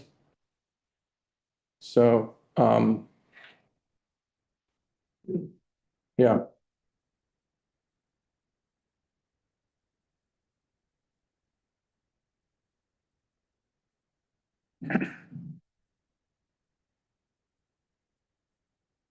Are you talking about the curve there at the top? Because it looks like, do you have to cross the stream on both sides to get in and out of this part? So the peaks, the South Village Way, that's the road, and the peak would be multi-use paths going all the way down on each side of the road. So you have the road and then you have multi-use paths going all the way down. Mm-hmm. And we don't yet know where we would enter, because all we were talking about is the existence of this piece of land here and the possibility. Right. What we are saying is at this property as is. So what we are looking at is we're not looking at improvements. We're not looking at any designs and things like that. That's program. Again, that's going to be, we want to make sure that we're meeting the community's needs.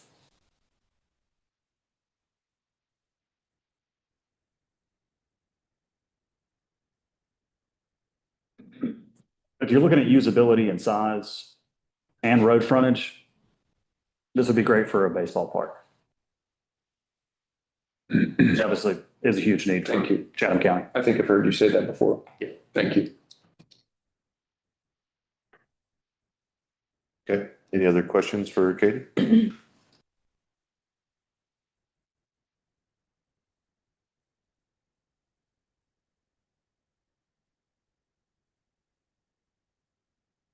All right, I'll take a motion to approve the location of parkland identified as section 21 D2, with the understanding that approval is for the land in its current condition and that the site will remain in its natural state without disturbance or improvement.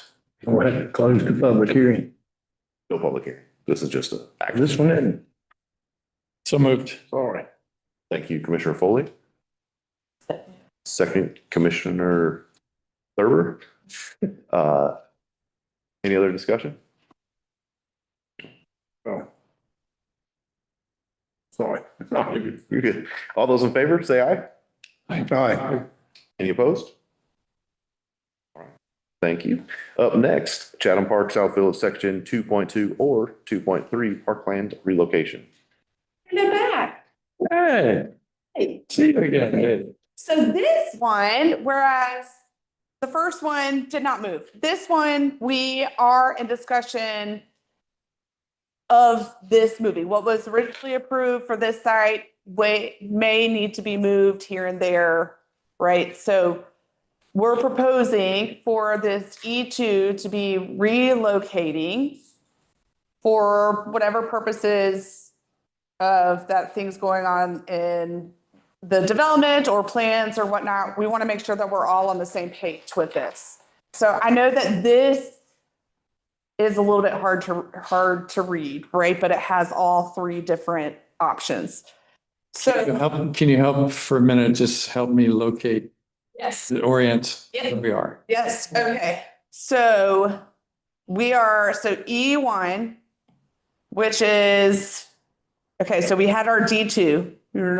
Are you orienting where, remember where D2 is off of the? You should have on your desk. Go ahead, talk. I'll find it. Here we go. So if you look at D2, there's like the whole, that will help you more than anything. Yeah. So the next ones. Okay. So you have the original E2 up where it's looking right here. Up above that would be the option 1 for the E2 relocation. Okay. That would be those lines over here would be an option for that, right? So you have, in those options, they just go from smaller to larger. Something to keep in mind that if you go larger, that acreage can be taken away from somewhere else, right? So keep that in mind as well. So that was the first option. Topography is not great there. The usability is also not great. It's very steep. 35%, we were running quick numbers. So these are very, very quick. So please don't, these are not approximate, right? Or these are not 100%. So 35% unusable, very steep terrain, limited accessibility, and it's entirely in the watershed protection area. That blue little dotted line, anything that's within that is watershed protection area. So the second option for E2 relocation would be all the way down Hanks Chapel to the right, if you're looking at it. So, oh yeah, good call. No, that's option 1. And then this is option 2 down here. Here, you just hit the red star button. Okay, Jonathan, there you go. Right. Right here. Yes, thank you. I know. Well, that was my other thing is I was like, I can't go. All right, option 2 is down here. And option 3 is directly connecting to E1, right? So for option 2, presenting this to the PARA, Parks and Rec Advisory Board, option 1 was not great from accessibility and from topography standpoint. That one was pretty much no-go. Option 2 was, we seem to like that one a little bit more. The thing about that, because it was right next to Jordan Lake, but it turns out only if we could get access through NC Wildlife to be able to see if we could partner and get access to Jordan Lake, which after talking to engineering and planning, it looks like that is the NC Wildlife Hunting Grounds, specifically New Hope Game Land. So that's not going to happen. Yeah, good. Right? So that one, Parab said, hey, if we can get access, that might be something that we would look into. If not, then we would recommend option number 3 being the best, which is full connectivity. So you have E1, that's right here. And so option 3 for E2 would be making this one large park. So one thing to keep in mind is you do have this little creek that's right here. There is a multi-use path that's going to go all the way down.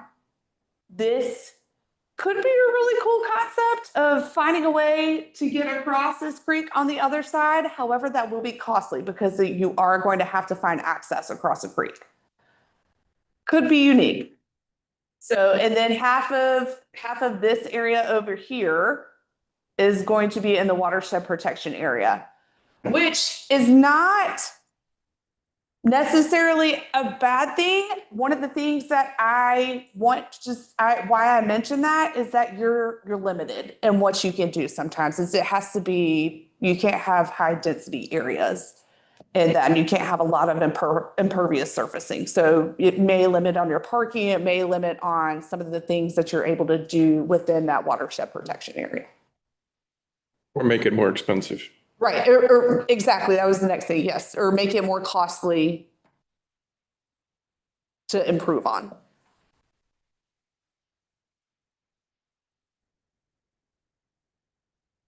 So we have 3 choices. Mhm. E2, that's delineated on this. And you said this one is meh, right? Because of the topography, it's kind of steep. Right. Hard to use. Mhm. So you're suggesting either option 2 or option 3. Yes, Right. so option 1, which is the relocation, because there's the original, right? So option 1 to be relocate up here, and that was Where? up here, right here. Option 1. That's option 1, relocation. And why don't you like that Look piece? at this creek that goes all the way up here. Okay, And so you have this one little tiny access point that's right here. And whenever you have this little sliver that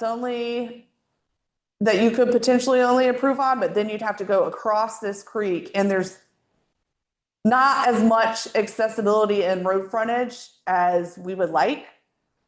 And it would be costly to create that access point. And the topography there is not great. Combined with the watershed, is not most ideal. but there's no hunting there, right? This would be our property. This would be our property. Yeah. This would be the only site that backs up to the game land. Okay.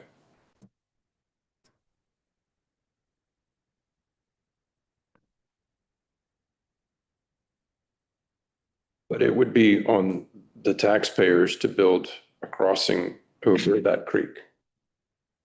Correct. Correct. Well, a different one than the greenway, like the greenway will. Yes, the greenway is already having that established connectivity right there. But if you wanted to do any other crossing that was down further, that would be that would be costly. That would be on us.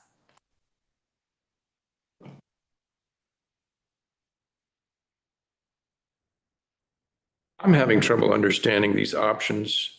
I clearly understand where option 1 is.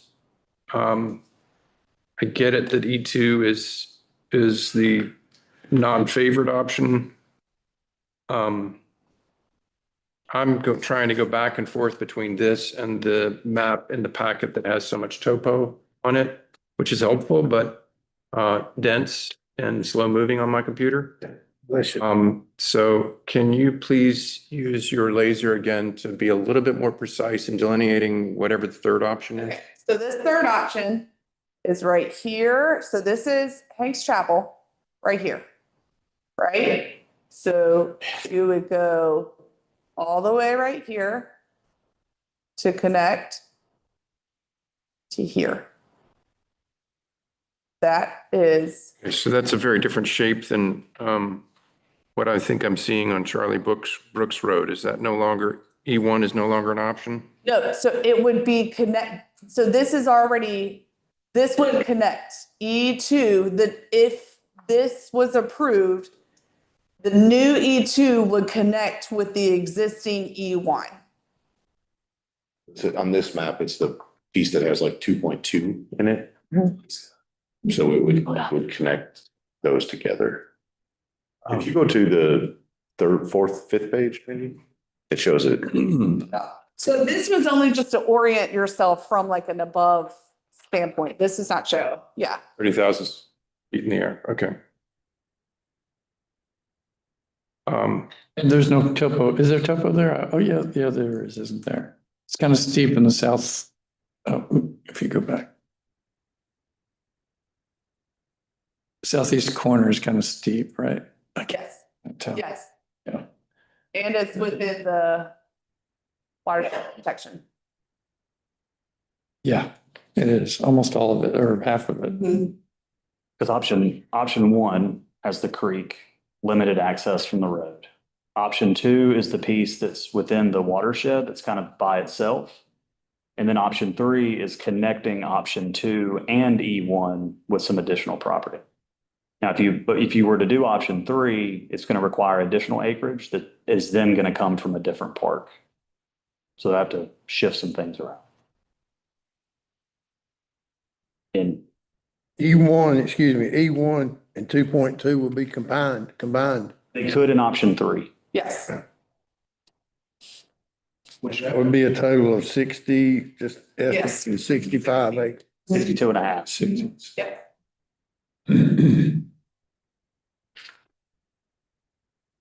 And Katie, how much of that land is usable? So all Usable meaning, E1 is almost usable. That was very high, if memory serves me correctly. That was another one similar to our D2.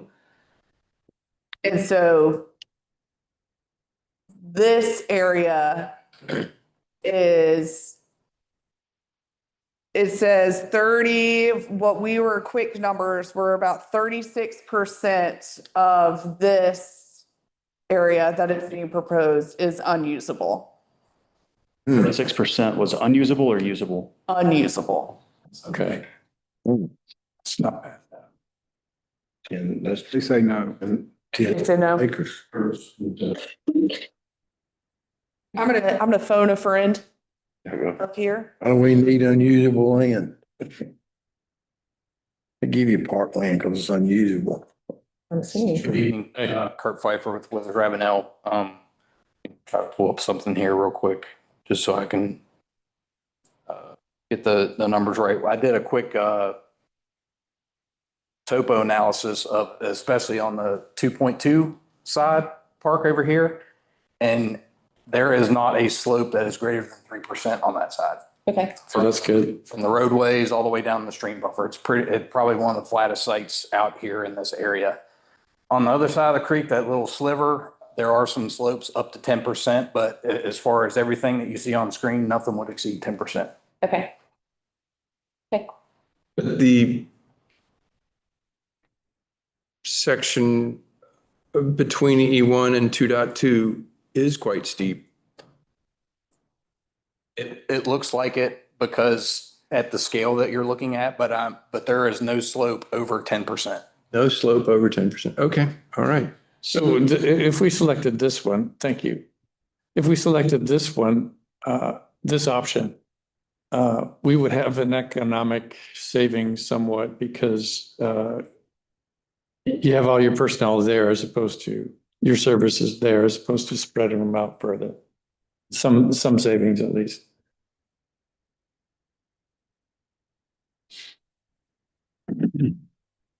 this looks better topographically than the other two options. Is that also correct? Yes. I know we're not like near use yet, but if we, how much larger is this than the current suggestion? So this would be 8.6 acres more than the original. The original E2 was 20 acres and this is 28.3 acres. Question. Because I'm curious, like, if we did sort of South Carolina there and not the other piece, like what's the value in the connector piece if that's taking land from somewhere else and that's only a Green Lake connection?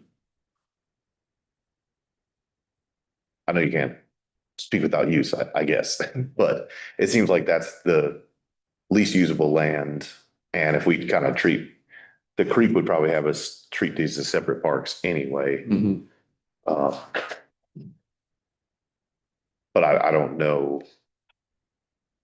You know, I guess we don't know yet if there's value. What is that the acreage on that center piece? Part of section 2.2. Sliver. The sliver part, yeah. Yeah. Ballpark, you think? Is that 8 acres? And that's about a little less than 5 acres. 5 acres. And keep in mind that 3 acres of what you take has got to be for a fire station, at least the way this is proposed. The fire station would be on, So yeah, if you look at the overall plan, the original E2 location, that there's an orange kind of parcel there at the southern end of it, that was slated for a conceptual area for a fire station. see any orange on my? It's not on mine. Right here. Or at E2, at E2. Yes.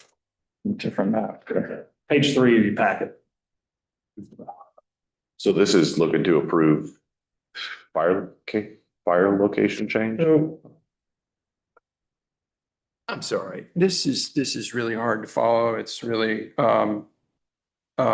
convoluted and I can understand why staff would want us to make the decision.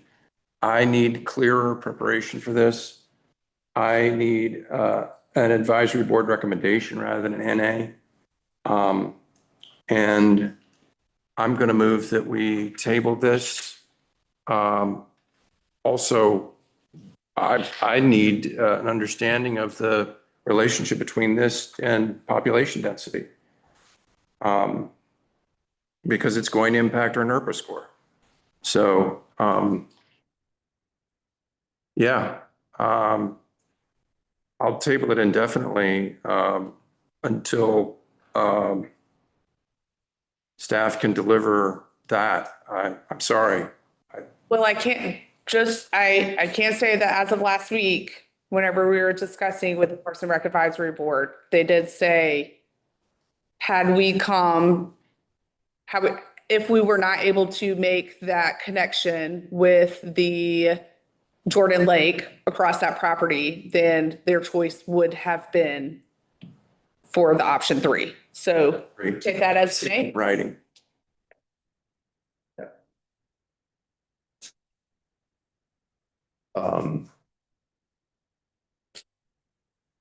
And again, I really think it's very important that we understand this in relation. We're being asked to make a multi-decade decision here. And we don't know where the population is going to be in relation to these tracts of land. Yeah. Is there a second to his motion? I'll second that. Thank you. All right, so discussion on the motion to table indefinitely this decision. I don't think we need to go indefinitely till we have some answers. I agree that there should be a population density requirement, just so we know where we're headed with this. This is great legislative decision-making. But we do need more information. I think we need more information. It's hard to jump from one map to the other, just a little feedback, Katie. And if we knew exactly a ballpark idea of where the public is going to be in relationship to this, if you put those two things on the map, And then I think the other thing is the fire station Yes, thank you. and making sure that we are making a sound decision. We owe it to the public to do that. So So fire station, surrounding population. And clear our topo if you can. Okay. Would it be better to make some of these options different colors? Oh, yeah. Okay. Yeah. Purple, I like purple. Me too. And a usability would be really helpful. Yep. And then overlay the trails. What's your estimate of when you could have that together or when y'all could have that together? You're a Matt's guy. Next month. I mean, that's the next meeting, right? Yep. Yeah. Okay, great.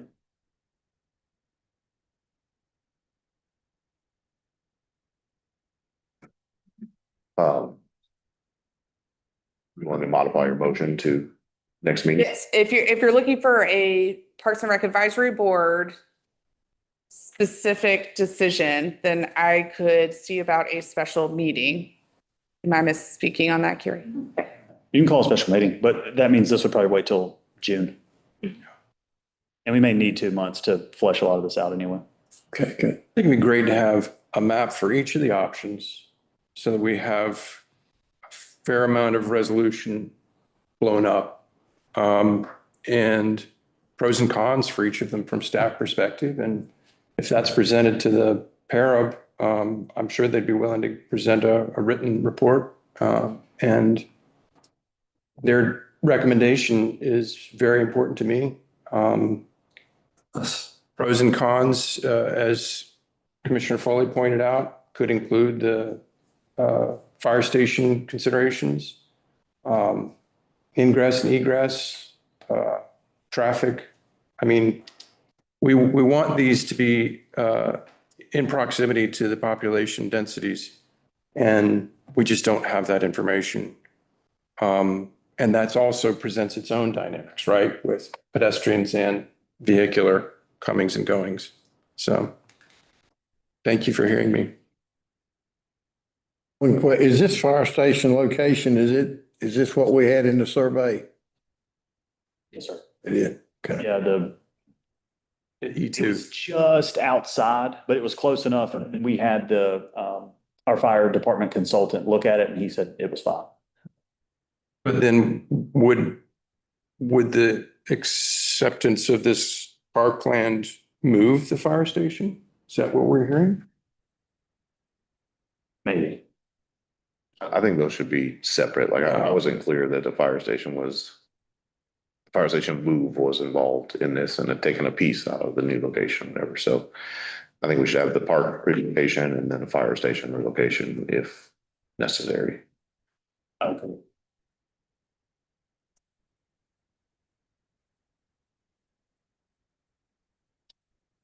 But we got 2 months to figure it out and bring you back to it.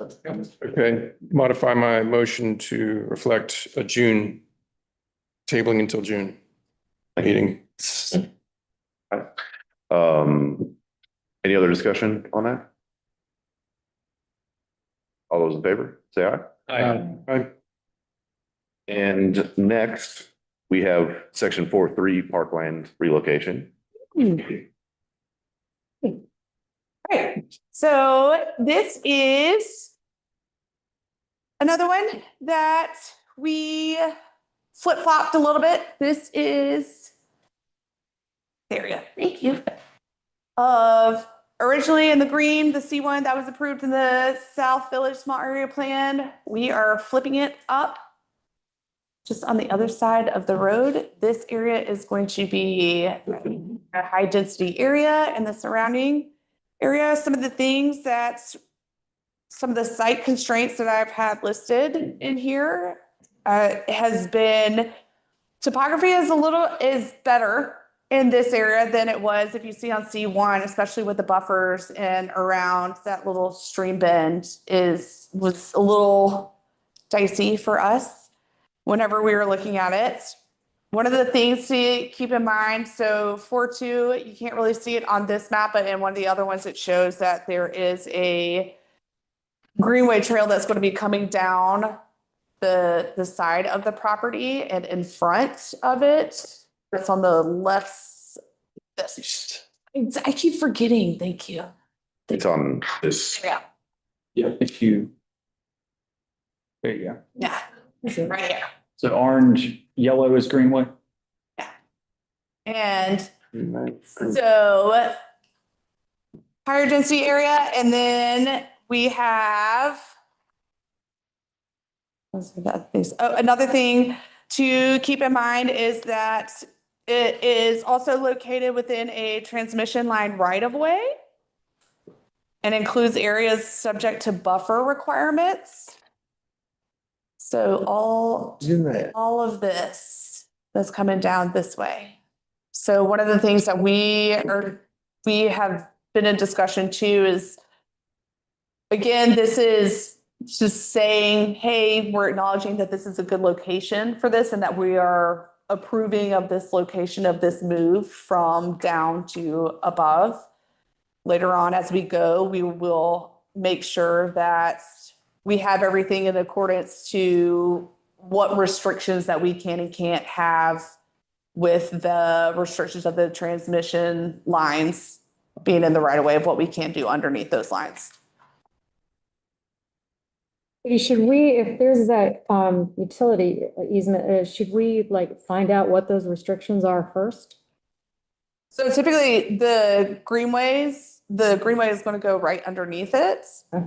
And given that we have all the multi-use paths right here and going across, we felt that that was a lot of connectivity, and given the density and the surrounding area, that this could be a really great park, especially with the road frontage and be one of more passive parks. Is it flat? I'm sorry to interrupt.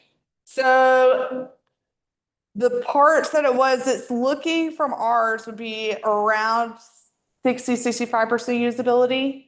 So, but the topography wasn't terrible on it. So I'm assuming it slopes towards the buffer. It does. Yes. Mm-hmm.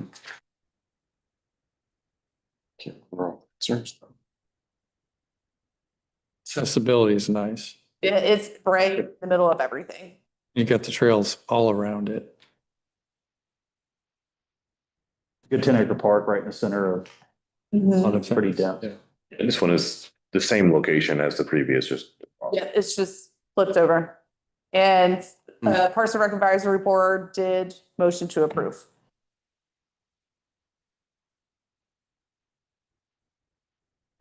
Any other questions for Katie?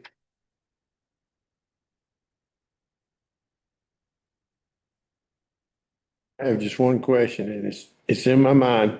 Is every one of these suggestions says that the site will remain in its natural state without disturbance or improvements? Explain that to your old man. So that means that when we were talking about this, that we are agreeing of this land right now, that without any disturbance, any grading or anything like that. So we are just acknowledging that, hey, we are approving this site as is, and that is without any movement on that property.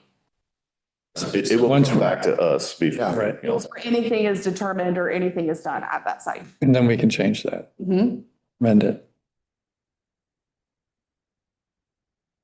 You don't want the site to get cleared as part of an overall development. And then you say, oh man, this would have been a nice bird watching park, but now all the trees are gone.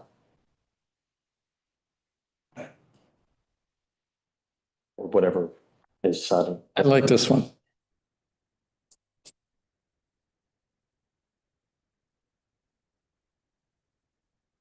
That's a 40-foot drop from the top, the highest point, down to the stream buffer.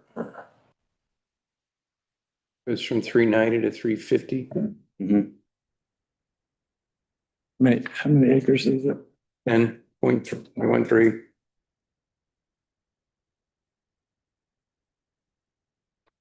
I think it'd be different if it was 1 acre. It's a gradual slope.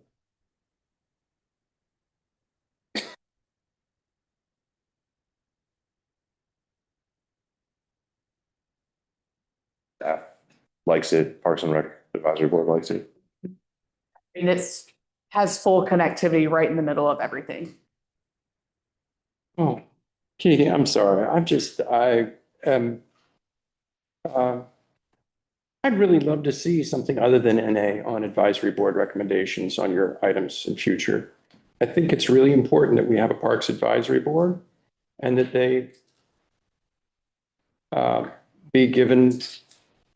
So our meeting was last Wednesday and items were already due, so that's why it has NA there right now, but that is going to be in the meeting minutes, their formal approval. But as Carrie can correct me if I've misspoken by any means, that they have approved.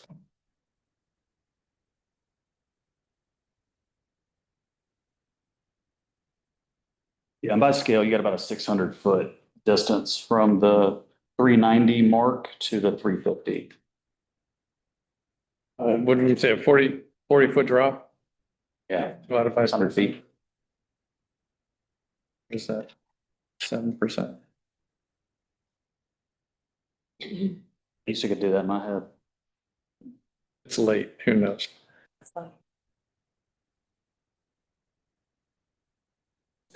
6%, I was close.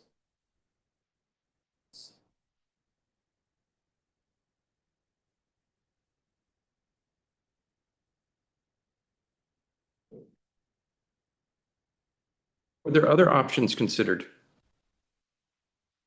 for this area? No, this was an area, because they have different requirements for each section. This was something that was always given the density and things like that, that was going to be, this was proposed and this was ideal.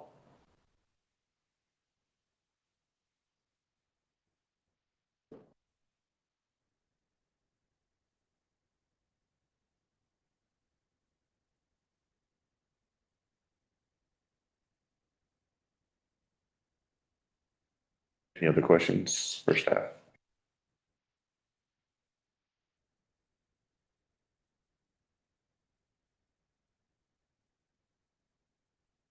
What is the density of the residential indicated on, I think that's page 4 of your memo?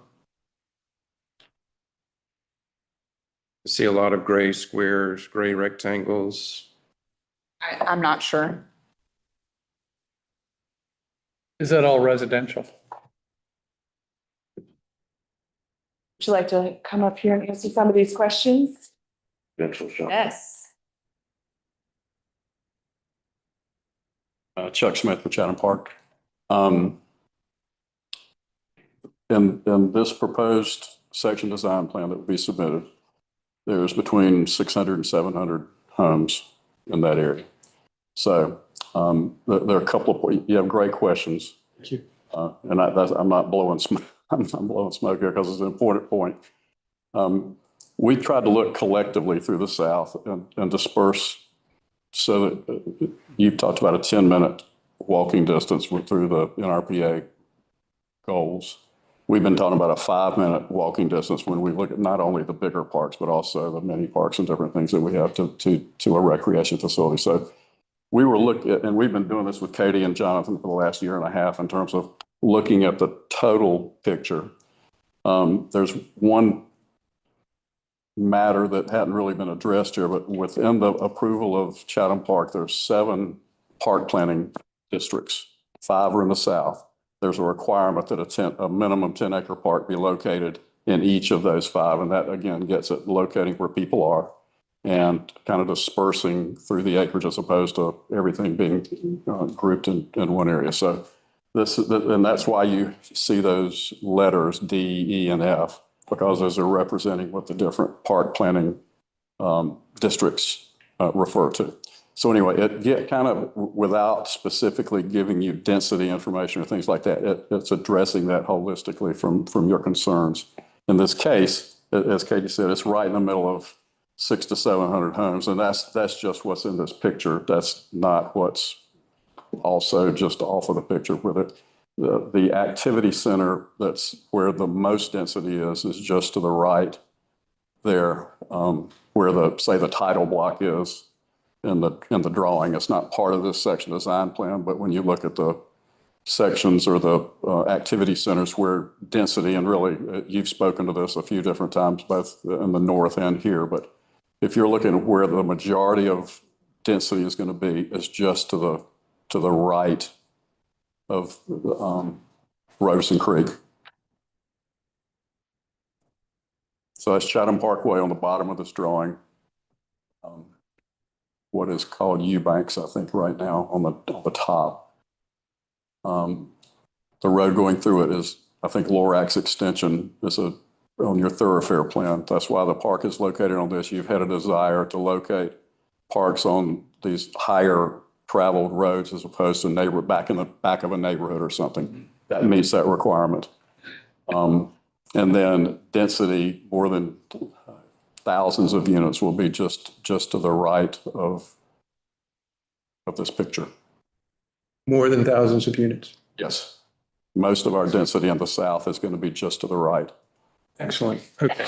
So I guess, thank you so much, Mr. Smith. It's good to see you again. It's good to see you. Thank you. That kind of information is really helpful and reassuring. But I think that my discomfort, the bulk of my discomfort is because this small area plan was proposed to be done in sequence with a number of section design plans that was approved by the board. However, we're now looking at 3 park locations all at once. And we don't have a clear quantitative understanding of where the density is. And so if we can get that, is it possible to run the park score on a specific piece of land at this stage? I don't think that's a question for me. That's why I was looking at Katie. Because a park score is for a community, as I understand, right? It's a accumulation of all the parks, not just. Yes, and what I can say is it's a little bit more in depth, and that's why I'm hesitating, only because we don't have all the numbers and we don't have all the information. So I don't want to give you something that we don't have yet, if that makes sense. What I can tell you, I mean, if you're even just looking at it for this area, is that what you're looking for? Are you looking for, hey, what does this look like for NRPA standards for this density for this area? Is that what your question is? Or are you looking from an overall standpoint? For the prior decision, absolutely, yes. For this decision, we're only being given one option. So I don't have any optionality there, right? So I'd still like to know it.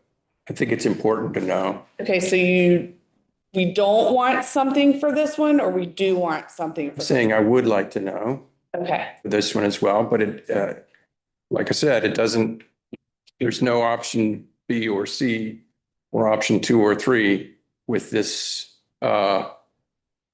section design plan number 4. Am I saying that correctly, Chuck? 4.3. 4.3. Okay, thank you. Wasn't sure exactly where you were going with that. 4.3 or 4.2? It's approximate to 4.2, but. Yes, sir. So I understand exactly, because this park score, there needs to be a park in this area. The question you're saying, if it was, Katie's saying it's right in the center of this plan. If it's tucked over in a corner, it's further. Reduce that score. It's going to. I'm not exactly sure how you calculate that score. If it's a certain distance of homes or a certain number of homes within a certain distance of the park.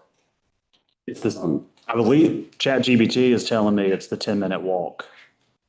The 10-minute walk right approach. but it's, Everything in that picture is within a 10-minute walk. So you, I think our Parks Master Plan is a 5-minute goal, doesn't it? no, In RPA standards is 10 minutes. our Chatham Park goal is to have. Our goal, but I think, But that's Park Master Plan also says 5. But Parks Master Plan. That's not every, that's not, I mean, there are other mini parks in here too that are not part of this decision. That should be within that walk. Understood. yeah, I was gonna ask the same question, because you've got the pocket parks that are going in. We got 18 that'll be going into the South Village, so they'll be dispersed throughout depending on that you would see. I think the requirements are of this size. You've got to make these kind of decisions on location. On the other ones, that'll be part of a subdivision or a preliminary plat that comes in later. ChatGPT is saying Pittsburgh master plan, it's 10 minutes. Okay. It's a good spot.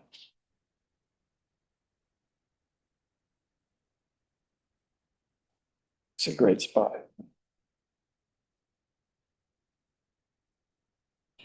C2. C2.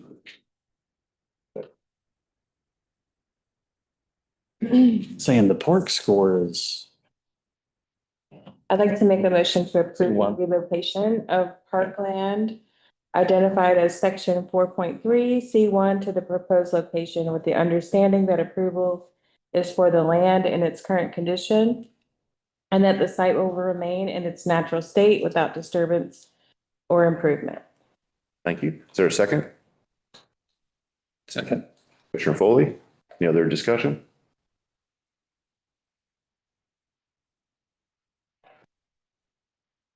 All those in favor, say aye.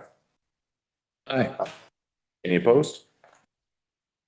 Yeah, I think I'm opposed. I'm just not ready, but would still like to see those proximity numbers if possible. Okay, motion passed. Thank you. Next is adjournment. I'll ask for a motion to adjourn. Before we do that, please. A long time ago, we used to save commissioner concerns towards the end of the meeting.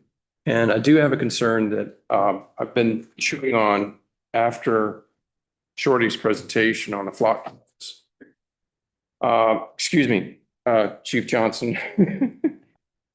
Chief Johnson, I was deeply impressed with the depth and breadth of your report. I'm more convinced than ever in my confidence in you and your team's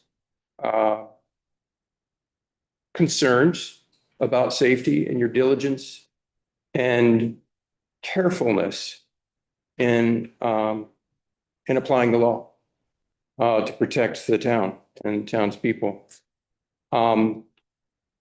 My concerns remain about the corporate ownership of the flock company.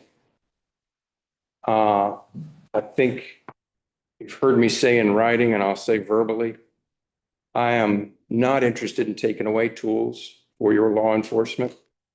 I would be open to town-owned cameras and town-administered and controlled data.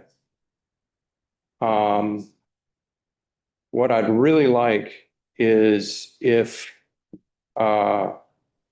Chief Johnson, if you yourself and Jonathan Franklin, if the two of you could meet specifically with the Chatham County attorney, who I am told has gone through the contract and has substantial concerns about that contract. I don't know if that's the new contract or the old contract. But I would really like to hear both of you report back after consulting with the county attorney. And I'd like to make that a motion. A second. Okay. Any other discussion on that? All those in favor, say aye. Aye. Any opposed? Aye.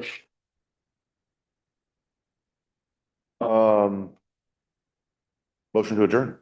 All right, so moved. Second. Commissioner Bonitz. Thank you. Commissioner Foley. All those in favor, say aye. All right.